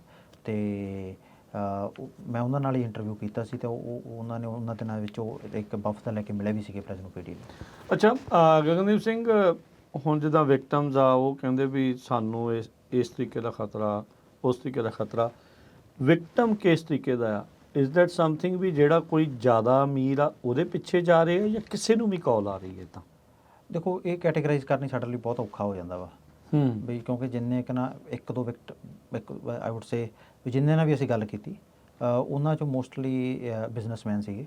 ਓਕੇ, ਹਾਂਜੀ, ਸੋ ਉਹਨਾਂ ਨੂੰ ਮੋਸਟਲੀ ਨਿਸ਼ਾਨਾ ਬਣਾਇਆ। ਹਾਂਜੀ, ਪਰ ਮੈਂ ਇਹ ਨਹੀਂ ਕਹਿੰਦਾ ਕਿ ਜਿਹੜੇ ਦੂਜੇ ਬੰਦੇ ਉਹਨਾਂ ਨੂੰ ਨਹੀਂ ਆ ਸਕਦੀ, ਕਿਉਂਕਿ ਅਗੇਨ ਕੋਈ ਕਲਾਸੀਫਿਕੇਸ਼ਨ ਡੇਟਾ ਨਹੀਂ ਹੈਗਾ ਵੀ ਮੰਨ ਲਓ ਕਿਸੇ ਨੇ ਇਹ ਡੇਟਾ ਕ੍ਰੀਏਟ ਕੀਤਾ ਹੋਵੇ ਕਿਸੇ ਲਾਅ ਇਨਫੋਰਸਮੈਂਟ। ਜਿੰਨਿਆਂ ਨੂੰ ਤੁਸੀਂ ਕੀਤਾ ਉਹਦੇ ਵਿੱਚ ਕੀ ਤੁਸੀਂ ਦੇਖਿਆ? ਉਹ ਡਾਟਾ ਕੀ ਕਹਿੰਦਾ? ਸਾਡਾ ਡਾਟਾ ਮਤਲਬ ਮੈਂ ਉਸ ਚੀਜ਼ ਤਾਂ ਨਹੀਂ ਤੁਹਾਨੂੰ ਦੱਸ ਸਕਦਾ, ਬਿਕੋਜ਼ ਉਹ ਡਾਟਾ ਇੱਕ ਛੋਟਾ ਡਾਟਾ ਵਾ, ਉਹ ਡਾਟਾ ਵਾਈਡਰ ਟ੍ਰੈਂਡ ਨੂੰ ਕਵਰ ਨਹੀਂ ਕਰੂਗਾ। ਮੰਨ ਲਓ ਵੀ ਮੈਂ ਕਹਾਂ ਮੈਂ 5 ਬੰਦਿਆਂ ਨਾਲ ਗੱਲ ਕੀਤੀ, ਉਹਨਾਂ 'ਚੋਂ 5 ਬਿਜ਼ਨਸਮੈਨ ਸੀਗੇ, ਉਹ ਜੇ ਮੰਨ ਲਓ ਵੀ 100 ਬੰਦਾ ਵਿਕਟਮ ਹੈ, that 5 the figure of 5 doesn't represent the whole 95 folks। ਸੋ ਮੈਂ ਉਹਦੇ ਬਾਰੇ, ਬਟ ਅਦਰਵਾਈਜ਼ ਮੋਸਟਲੀ ਜਿਵੇਂ ਆਪਾਂ ਪਤਾ ਵੀ ਜਿਹਦੇ ਕੋਲ ਪੈਸੇ ਹੈਗੇ ਆ ਉਹ ਨਹੀਂ ਜ਼ਿਆਦਾ ਇੰਪੈਕਟ ਹੋ ਰਿਹਾ ਵਾ। ਸੋ ਇਹ ਜਿਹੜੀ ਚੀਜ਼ ਆ, ਇਹ ਜਿਹੜੇ ਗੈਂਗਸ ਆ, ਇਹਨਾਂ ਦੀ ਵਰਤੋਂ ਹੋਰ ਵੀ ਢੰਗ ਦੇ ਨਾਲ ਆ। ਕੀ ਤੁਸੀਂ ਇਹ ਮਸਲੇ ਨੂੰ ਟਰਾਂਸਨੈਸ਼ਨਲ ਰਿਪਰੈਸ਼ਨ ਦੇ ਨਾਲ ਜੋੜ ਕੇ ਵੀ ਦੇਖਦੇ ਹੋ? ਦੇਖੋ ਅਗੇਨ ਜਿਹੜੇ ਸਾਡੀ ਇਨਵੈਸਟੀਗੇਸ਼ਨ ਰਿਪੋਰਟਸ ਹੁੰਦੀਆਂ ਨੇ, ਜਾਂ ਮੰਨ ਲਓ ਆਪਾਂ ਕੋਈ ਸਟੋਰੀ ਕਰਦੇ ਹਾਂ, it is purely on the basis of facts and ਜਿਹੜੇ ਵੀ ਲਾਅ ਇਨਫੋਰਸਮੈਂਟ ਜਾਂ ਵਿਕਟਮ ਸ਼ੇਅਰ ਕਰਦਾ ਫਿਰ ਤੁਸੀਂ ਫਰਦਰ ਜਾਂਦੇ ਹੋ। US ਦੇ ਵਿੱਚ ਮਤਲਬ ਜਿੰਨੀ ਮੈਂ ਰਿਪੋਰਟਿੰਗ ਕੀਤੀ ਹੈ, ਮੇਰੀ ਰਿਪੋਰਟਿੰਗ ਤੋਂ ਬਾਹਰ ਦੀ ਕੋਈ ਗੱਲ ਹੋਵੇ ਉਹਦੇ ਬਾਰੇ ਤਾਂ ਨਹੀਂ ਮੈਂ ਕੁਝ ਕਹਿ ਸਕਦਾ, ਬਟ ਜਿੰਨਾ ਕੁ ਅਸੀਂ ਇੰਟਰਵਿਊ ਕੀਤੇ ਆ ਉਹਦੇ ਵਿੱਚ ਇਹ ਚੀਜ਼ ਰਿਫਲੈਕਟ ਨਹੀਂ ਹੋਈ। ਅੱਛਾ। ਹਾਂਜੀ, ਉਹਦੇ ਵਿੱਚ ਇਹ ਚੀਜ਼ ਰਿਫਲੈਕਟ ਨਹੀਂ ਹੋ ਰਹੀ ਹੈ, ਨਹੀਂ ਹੋ ਰਹੀ, ਉਹਦੇ ਬਾਰੇ ਮੈਂ ਹਜੇ ਨਹੀਂ ਦੱਸ ਸਕਦਾ। ਮੈਂ ਨਾ ਉਹਨੂੰ ਡਿਨਾਈ ਕਰ ਸਕਦਾ, ਨਾ ਉਹਨੂੰ ਅਸੈਪਟ ਕਰ ਸਕਦਾ ਵਾਂ। ਬਟ ਜਿੰਨਾ ਕੁ ਅਸੀਂ ਇਹਨੂੰ ਇਨਵੈਸਟੀਗੇਟ ਕੀਤਾ ਜਾਂ ਮੰਨ ਲਓ ਅਸੀਂ ਇਹਨਾਂ ਨੂੰ ਕੁਐਸਚਨ ਕੀਤਾ ਸੀਗਾ ਲਾਅ ਇਨਫੋਰਸਮੈਂਟ ਏਜੰਸੀਜ਼ ਨੂੰ, ਉਹਦੇ ਨਾਲ ਮੰਨ ਲਓ ਕਿਸੇ ਸਪੈਸੀਫਿਕ ਗਰੁੱਪ ਨੂੰ ਜਿਵੇਂ ਤੁਸੀਂ ਦੱਸ ਰਹੇ ਹੋ ਵੀ ਉਵੇਂ ਟਾਰਗੇਟ ਕਰਨ ਦੀ ਐਟਲੀਸਟ FBI ਜਾਂ ਮੰਨ ਲਓ FBI ਦੀ ਇੰਡਾਇਕਟਮੈਂਟ ਜਿਹੜੀ ਹੋਈ ਹੈ, ਜਾਂ ਮੰਨ ਲਓ ਹੋਰ ਜਿਹੜੇ ਨਿਖਿਲ ਗੁਪਤਾ ਆ ਜਿੱਦਾਂ ਉਹਨੇ ਦੇਖੋ ਉਹ 'ਚ ਜਿਹੜੀ ਚੀਜ਼ ਹੋਈ ਸੀ ਉਹਦੇ ਵਿੱਚ ਉਹ ਉਹਨਾਂ ਨੇ ਦੱਸਿਆ ਸੀਗਾ ਵੀ ਉਹ clear ਆ। ਹਾਂਜੀ, ਉਹ ਕਲੀਅਰ ਹੈ। ਬਟ ਇਸ ਪਾਰਟ ਦੇ ਵਿੱਚ ਮੈਂ ਇਹਦੇ ਵਿੱਚ ਜਿੰਨੇ ਵੀ ਵਿਕਟਮ ਆ ਸਾਰਿਆਂ ਕੋ ਰਾਸ਼ੀ ਹੀ ਮੰਗੀ ਗਈ ਆ, ਹਾਂਜੀ। ਡਾਲਰ ਹੀ ਜਿਹੜੇ ਉਹਨਾਂ ਨੇ ਜੀ ਵੀ ਸਿਰਫ ਵੀ ਆ ਪੈਸੇ ਦਿਓ ਤਾਂ ਹੀ ਇਦਾਂ ਹੈ। ਹਾਂਜੀ, ਮੈਂ ਜਿਹੜੀ ਸਾਡੀ ਇਹ ਰਿਪੋਰਟ ਵੀ ਹੈ ਇਹਦਾ ਜਿਹੜਾ ਜੇ ਤੁਸੀਂ ਮੇਨ ਓਵਰਆਲ ਫੋਕਸ ਵੀ ਦੇਖੋਗੇ ਅਸੀਂ ਉਹ ਐਕਸਟੋਰਸ਼ਨ ਕ੍ਰਾਈਮ ਤੇ ਜਿਹੜਾ ਆਰਗੇਨਾਈਜ਼ਡ ਕ੍ਰਾਈਮ ਦੇ ਉੱਤੇ ਹੀ ਰੱਖਿਆ ਸੀਗਾ। ਕਿਉਂਕਿ ਜੇ ਆਪਾਂ ਤੁਸੀਂ ਜੇ ਆਪਾਂ ਸਟੋਰੀ ਦੱਸਣੀ ਹੈ, ਕੋਈ ਵੀ ਸਟੋਰੀ ਦੱਸਣੀ ਹੈ, ਜੇ ਉਸ ਨੂੰ ਜ਼ਿਆਦਾ ਵਾਈਡ ਸਪਰੈਡ ਕਰਦੇ ਹਾਂ ਤਾਂ ਉਹਦਾ ਜਿਹੜਾ ਮੇਨ ਥਰਸਟ ਆ ਉਹ ਲੂਜ਼ ਹੋ ਜਾਂਦਾ ਵਾ। ਜਿਵੇਂ ਆਪਾਂ ਹਰ ਟੌਪਿਕ ਦੇ ਉੱਤੇ ਡਿਫਰੈਂਟ ਸਟੋਰੀ ਕਰਦੇ ਹਾਂ ਤੇ ਉਹ ਇਸ ਚੀਜ਼ ਨੂੰ ਲੈ ਕੇ ਸਾਡੇ ਕੋਲ ਪਹਿਲਾਂ ਹੀ ਅਸੀਂ ਜਿਹੜਾ ਫਰੇਮਵਰਕ ਕੀਤਾ ਸੀਗਾ। ਤੇ ਕਿਉਂਕਿ ਜਿਹੜਾ ਐਕਸਟੋਰਸ਼ਨ ਕ੍ਰਾਈਮ ਕੈਨੇਡਾ 'ਚ ਹੋ ਰਿਹਾ ਵਾ, ਉਹਦੇ ਉੱਤੇ ਕਾਫੀ ਰਿਪੋਰਟਿੰਗ ਹੋਈ ਹੈ ਲੋਕਲੀ, ਉਹਨਾਂ ਦੇ ਆਪਣਾ ਮੀਡੀਆ ਨੇ ਵੀ ਕੀਤੀ ਹੈ। ਪਰ ਕੈਲੀਫੋਰਨੀਆ ਤੋਂ ਉਸ ਪੁਆਇੰਟ ਆਫ ਵਿਊ ਦੇ ਉੱਤੇ ਕੋਈ ਕੰਪਰੀਹੈਂਸਿਵ ਰਿਪੋਰਟ ਨਹੀਂ ਸੀ। ਇਹੀ ਸਾਡਾ ਆਪਣਾ ਮੇਨ ਜਿਹੜਾ ਬਰੀਫ ਸੀਗਾ, ਇਹ ਐਕਸਟੋਰਸ਼ਨ ਵਿਕਟਮਸ ਦੇ ਉੱਤੇ ਹੀ ਰਿਪੋਰਟ ਕਰਨਾ। ਨਹੀਂ ਚਲੋ ਚਲੋ ਫਿਰ ਵੀ ਆਪਾਂ ਨੂੰ ਇਹ ਪਤਾ ਵੀ ਇੱਕ ਇੱਥੇ ਵਾਈਡ ਸਪਰੈਡ ਪ੍ਰੋਬਲਮ ਨਹੀਂ, ਮੈਂ ਤੁਹਾਡੀ ਗੱਲ ਨੂੰ ਐਗਰੀ ਕਰਦਾ, ਮੈਂ ਉਸ ਚੀਜ਼ ਨੂੰ ਡਿਨਾਈ ਨਹੀਂ ਕਰਦਾ। ਮੰਨ ਲਓ ਵੀ ਕੱਲ੍ਹ ਨੂੰ ਕੋਈ ਆਪਾਂ ਹੋਰ ਰਿਪੋਰਟ ਜਦੋਂ ਕੋਈ ਬੰਦਾ ਕਰਦਾ ਉਸ ਚੀਜ਼ ਨੂੰ, ਉਸ ਐਂਗਲਸ ਨੂੰ ਵੀ ਐਕਸਪਲੋਰ ਕਰਦਾ। ਬਟ ਇਸ ਮਨ 'ਚ ਹੈ ਇੱਛਾ ਇੱਦਾਂ ਦੀ ਰਿਪੋਰਟ ਕਰਨ ਦੀ? ਨਹੀਂ, ਜੋ ਕੋਈ ਸਟੋਰੀ ਆਈਡੀਆ ਆਊਗਾ ਮਤਲਬ ਆਪਣਾ ਅਸੀਂ ਜ਼ਰੂਰ ਉਸ ਨੂੰ ਕਰਾਂਗੇ ਆਪਣਾ। ਬਟ ਮੈਂ ਜਿਹੜੀ ਇਹ ਸਾਡੀ ਰਿਪੋਰਟਿੰਗ ਅਸੀਂ ਕੀਤੀ ਹੈ, ਜਿਹੜੀ ਮੈਂ ਸਟੋਰੀ ਕੀਤੀ ਹੈ ਵੁੱਡ ਸਟਿਕ, ਬਸ ਉਹਦੇ ਵਿੱਚ ਇਹ ਚੀਜ਼ ਸਾਹਮਣੇ ਨਹੀਂ ਆਈ। ਜੇ ਆਈ ਹੁੰਦੀ ਤਾਂ ਅਸੀਂ ਸਟਨਲੀ ਉਸ ਚੀਜ਼ ਨੂੰ ਲਿਖ ਦੇਣਾ ਸੀਗਾ ਤੇ ਜਿਹੜੇ ਆਪਣਾ ਸਾਨੂੰ ਮਤਲਬ ਫੈਕਚੁਅਲੀ ਪੋਜੀਸ਼ਨ ਪ੍ਰੈਜ਼ੈਂਟ ਕਰਨੀ ਚਾਹੀਦੀ। ਤੁਸੀਂ ਟ੍ਰਾਂਸਨੈਸ਼ਨਲ ਰਿਪਰੈਸ਼ਨ ਦੇ ਉੱਤੇ ਵੀ ਉੱਦਾਂ ਰਿਪੋਰਟਿੰਗ ਕੀਤੀ ਆ ਜਦੋਂ ਜਿਹੜਾ ਇੱਕ ਬਿੱਲ ਆ ਕੈਲੀਫੋਰਨੀਆ ਦੀ ਅਸੈਂਬਲੀ ਦੇ ਵਿੱਚ, ਸੈਨੇਟ ਦੇ ਵਿੱਚ ਪਾਸ ਹੋਇਆ, ਵੀਟੋ ਹੋਇਆ, ਸਭ ਨੂੰ ਪਤਾ ਵੀ ਕੀ ਜਿਹੜੀ ਸਿਚੁਏਸ਼ਨ ਬਣੀ, ਉਹ ਰਿਪੋਰਟਿੰਗ ਦੇ ਵਿੱਚ ਤੁਸੀਂ ਕੀ ਜਾਣਿਆ? ਦੇਖੋ ਉਸ ਚੀਜ਼ ਦਾ ਜਿਹੜਾ ਉਹ ਮੈਂ ਅਲ ਜਜ਼ੀਰਾ ਲਈ ਸਟੋਰੀ ਕੀਤੀ ਸੀਗੀ ਤੇ ਆਪਣਾ how A bill on the transnational repression ਜਾਂ ਆਪਣਾ ਸੀਗਾ ਆਈ ਥਿੰਕ ਐਂਟੀ ਇੰਟੀਮੀਡੇਸ਼ਨ ਬਿੱਲ ਜਿਹੜਾ ਸੀਗਾ 509, how it splits the Indian American groups, ਇੱਦਾਂ ਦੀ ਉਹਦੀ ਹੈਡਲਾਈਨ ਸੀਗੀ ਅਲ ਜਜ਼ੀਰਾ ਲਈ। ਅਸੀਂ ਉਹ ਸਪਲਿਟ ਕਿੱਦਾਂ ਮਤਲਬ ਇੰਡੀਅਨ ਅਮਰੀਕਨ ਗਰੁੱਪਸ ਸਪਲਿਟ ਕਰਨੇ, ਆਮੋ ਸਾਹਮਣੇ ਹੋ ਜਾਣਾ। ਤੇ ਉਸ ਚੀਜ਼ ਨੂੰ ਅਸੀਂ ਆਪਣਾ ਜਿਹੜਾ ਕੀਤਾ ਸੀਗਾ, ਅਗੇਨ ਮੈਂ ਉਸ ਚੀਜ਼ ਨੂੰ ਵੀ ਆਪਣਾ ਉਹ ਚੀਜ਼ ਜਿਹੜੀ ਉਹਦੇ ਵਿੱਚ ਵੀ ਅਸੀਂ ਦੋਨੇ ਤਰ੍ਹਾਂ ਨੂੰ ਅਪਰੋਚ ਕੀਤਾ। ਜਿਹੜੀਆਂ ਉਸ ਨੂੰ ਸਪੋਰਟ ਕਰ ਰਹੀਆਂ ਸੀ ਤੇ ਦੋ ਆਪਣਾ ਜਿਹੜੇ ਉਹਦੇ ਸਰਕਮਸਟਾਂਸਿਸ ਸੀਗੇ ਆਪਣਾ, ਜਿਵੇਂ ਉਹ ਮੈਨੂੰ ਪਤਾ ਵੀ ਡਾਕਟਰ ਜਸਮੀਤ ਬੈਂਸ ਹੋਣੀ ਜਿਹੜੇ ਅਸੈਂਬਲੀ ਮੈਂਬਰ ਨੇ ਬੇਕਰਸਫੀਲਡ ਤੋਂ, ਉਹਨਾਂ ਨੇ ਉਹ ਬਿੱਲ ਇੰਟਰੋਡਿਊਸ ਕੀਤਾ ਸੀ ਕੈਲੀਫੋਰਨੀਆ ਅਸੈਂਬਲੀ ਦੇ ਵਿੱਚ। ਅਸੀਂ ਜਿਹੜੇ ਬੰਦਿਆਂ ਦੇ ਜੋ ਸੀਗੇ ਪੁਆਇੰਟ ਸੀਗੇ, ਅਸੀਂ ਉਹ ਆਪਣੀ ਸਟੋਰੀ 'ਚ ਕਵਰ ਕਰਕੇ ਤੇ ਫਿਰ ਅਸੀਂ ਉਹਦੇ ਵਿੱਚ ਮੈਂ ਇੱਕ ਸਟੈਨਫੋਰਡ ਦੇ ਪ੍ਰੋਫੈਸਰ ਨਾਲ ਗੱਲ ਕੀਤੀ ਸੀਗੀ, ਜਿਨ੍ਹਾਂ ਨੇ ਉਸ ਸਟੋਰੀ ਨੂੰ ਬਹੁਤ ਵਧੀਆ ਤਰੀਕੇ ਨਾਲ ਕਨਕਲੂਡ ਕੀਤਾ ਸੀ। ਕੀ ਕਹਿੰਦੇ ਸੀ ਉਹਨਾਂ ਨੇ ਇਹੀ ਕਿਹਾ ਸੀਗਾ ਵੀ ਇਹ ਬਿੱਲ ਓਬਵੀਅਸਲੀ ਆਪਣਾ ਵੀ ਜਿਹੜਾ ਇਹ ਬਿੱਲ ਹੈ ਇਹ ਜਿਹੜਾ ਹੈਗਾ ਇਹ ਚੰਗਾ ਬਿੱਲ ਹੈ ਤੇ ਆਪਣਾ ਵੀ ਉਹਨਾਂ ਨੇ ਦੱਸਿਆ ਸੀਗਾ ਵੀ ਓਬਵੀਅਸਲੀ ਸਿੱਖ ਕਮਿਊਨਿਟੀ ਲਈ ਬਿੱਲ ਆ ਰਿਹਾ ਵਾ।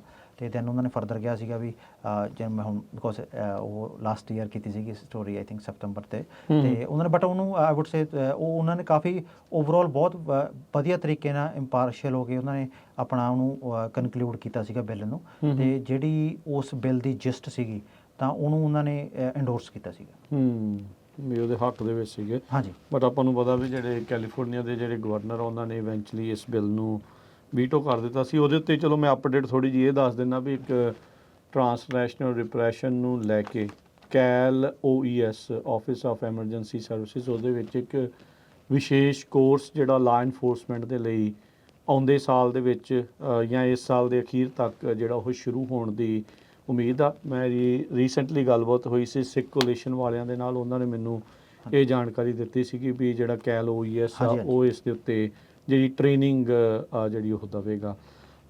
ਬਾਕੀ ਗਗਨਦੀਪ ਸਿੰਘ, ਆਈ ਨੋ ਆਪਾਂ ਗੱਲ ਤਾਂ ਐਲੇ ਵਾਲੀ ਮਿਊਜ਼ਿਕ ਇੰਡਸਟਰੀ ਵਾਲੀ ਵੀ ਕਰਨੀ ਸੀਗੀ ਜੀ। ਜਿਹੜੀ ਪੰਜਾਬੀਆਂ ਦੇ ਨਾਲ ਕਨੈਕਟਡ ਆ, ਪਰ ਅੱਜ ਮੈਨੂੰ ਲੱਗਦਾ ਟਾਈਮ ਨਹੀਂ ਹੈਗਾ। ਨਹੀਂ, ਨਹੀਂ, ਆਪਾਂ ਕੋਈ- ਫਿਰ ਅੱਜ ਇਸ ਸਟੋਰੀ ਦੇ ਉੱਤੇ ਤੁਹਾਡੀ ਜਿਹੜੀ ਬੈਕਗ੍ਰਾਉਂਡ ਜਾਣਨ ਦੇ ਵਿੱਚ ਜ਼ਿਆਦਾ ਦਿਲਚਸਪੀ ਸੀਗੀ। ਨਹੀਂ, ਨਹੀਂ, thank ਸੋ you so ਤੇ much ਜੀ।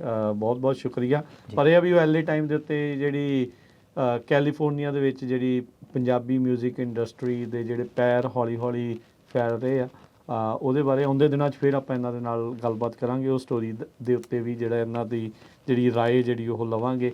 ਹੋਰ ਜਿਹੜਾ ਉਹ ਜੇ ਤੁਸੀਂ ਪੜ੍ਹਨੀ ਹੋਵੇ ਤਾਂ ਐਲੇ ਟਾਈਮ ਦੇ ਵਿੱਚ ਪੜ੍ਹ ਸਕਦੇ ਆ।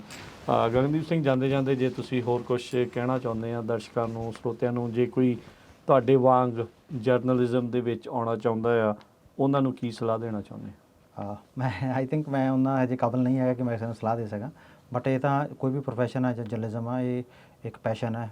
ਜਿਵੇਂ ਆਪਾਂ ਨੂੰ ਪਤਾ ਵੀ ਹੈਵ ਟੂ ਆਪਣੇ ਓਵਰਆਲ ਵੀ ਜਿਹੜੀ ਡਾਕੂਮੈਂਟੇਸ਼ਨ ਲਈ ਜ਼ਰੂਰੀ ਹੁੰਦਾ ਵਾ ਜਰਨਲਿਸਟਾਂ ਕਮਿਊਨਿਟੀ ਦੇ ਵਿੱਚ ਜਰਨਲਿਸਟਾਂ ਦਾ ਹੋਣਾ, ਤਾਂ ਜੋ ਉਹ ਆਪਣੀ ਕਮਿਊਨਿਟੀ ਦੀਆਂ ਸਟੋਰੀਜ਼ ਦੱਸ ਸਕਣ ਲੋਕਾਂ ਨੂੰ, ਵਰਲਡ ਨੂੰ।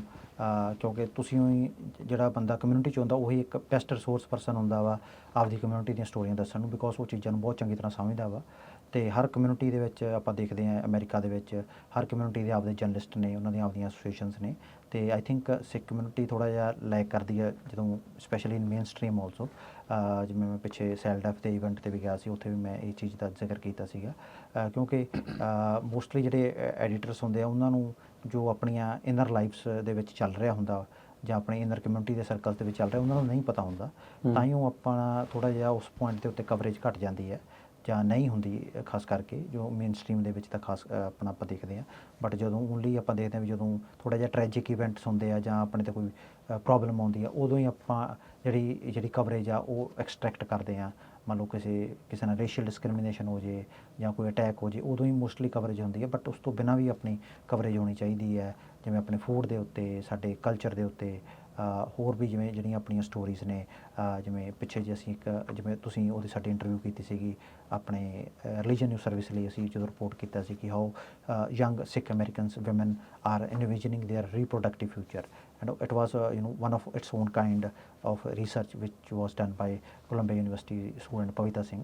ਸੋ ਉਹ ਮੇਰਾ ਇਹੀ ਹੈ ਵੀ ਸਾਨੂੰ ਆਪਣੀਆਂ ਸਟੋਰੀਆਂ ਦੱਸਣੀਆਂ ਚਾਹੀਦੀਆਂ ਨੇ ਅਮਰੀਕਨ ਕਮਿਊਨਿਟੀ ਨੂੰ, ਹੋਰਾਂ ਨੂੰ ਵੀ। ਤੇ ਉਹ ਆਪਾਂ ਹੀ ਦੱਸ ਸਕਦੇ ਹਾਂ ਰਾਦਰ ਦੈਨ ਕੋਈ ਦੂਸਰਾ ਬੰਦਾ ਥੋੜ੍ਹਾ ਜਿਹਾ ਮਤਲਬ ਹੋ ਸਕਦਾ ਵੀ ਉਹ ਟਾਈਮ ਲਵੇ ਜਾਂ ਉਹਨੂੰ ਨਹੀਂ ਸਮਝ ਆਵੇ। ਵੀ ਉਹਨੂੰ ਕਮਿਊਨਿਟੀ ਦਾ ਫਿਰ ਆਪਾਂ ਨੂੰ ਇਨਸਾਈਡ ਪਤਾ ਹੁੰਦਾ। ਹਾਂਜੀ ਜੀ ਜੀ। ਅਤੇ ਥੈਂਕ ਯੂ ਸੋ ਮਚ, ਤੁਸੀਂ ਟਾਈਮ ਦਿੱਤਾ ਅਤੇ ਮੇਰੀ ਸਟੋਰੀ ਡਿਸਕਸ ਕਰਨ ਦੇ ਲਈ ਸਮਾਂ ਦਿੱਤਾ ਮੈਨੂੰ, ਇੱਥੇ ਆਪਣੇ ਪਲੇਟਫਾਰਮ ਦਿੱਤਾ Punjabi radio USA the. Thank you so much. ਧੰਨਵਾਦ ਗਗਨਦੀਪ ਸਿੰਘ। ਮਿਲਦੇ ਹਾਂ ਜੀ ਫਿਰ ਅਗਲੀ ਵਾਰੀ। ਅੱਜ ਦੀ ਗੱਲਬਾਤ ਇੱਥੇ ਹੀ ਆਪਾਂ ਕਰਦੇ ਹਾਂ ਜੀ ਸਮਾਪਤ। ਮੇਰੇ ਰਾਜਕਨਵੀਰ ਸਿੰਘ ਵੱਲੋਂ ਵੀ ਤੁਹਾਨੂੰ ਸਭ ਨੂੰ ਪਿਆਰ ਭਰੀ ਸਤਿ ਸ਼੍ਰੀ ਅਕਾਲ।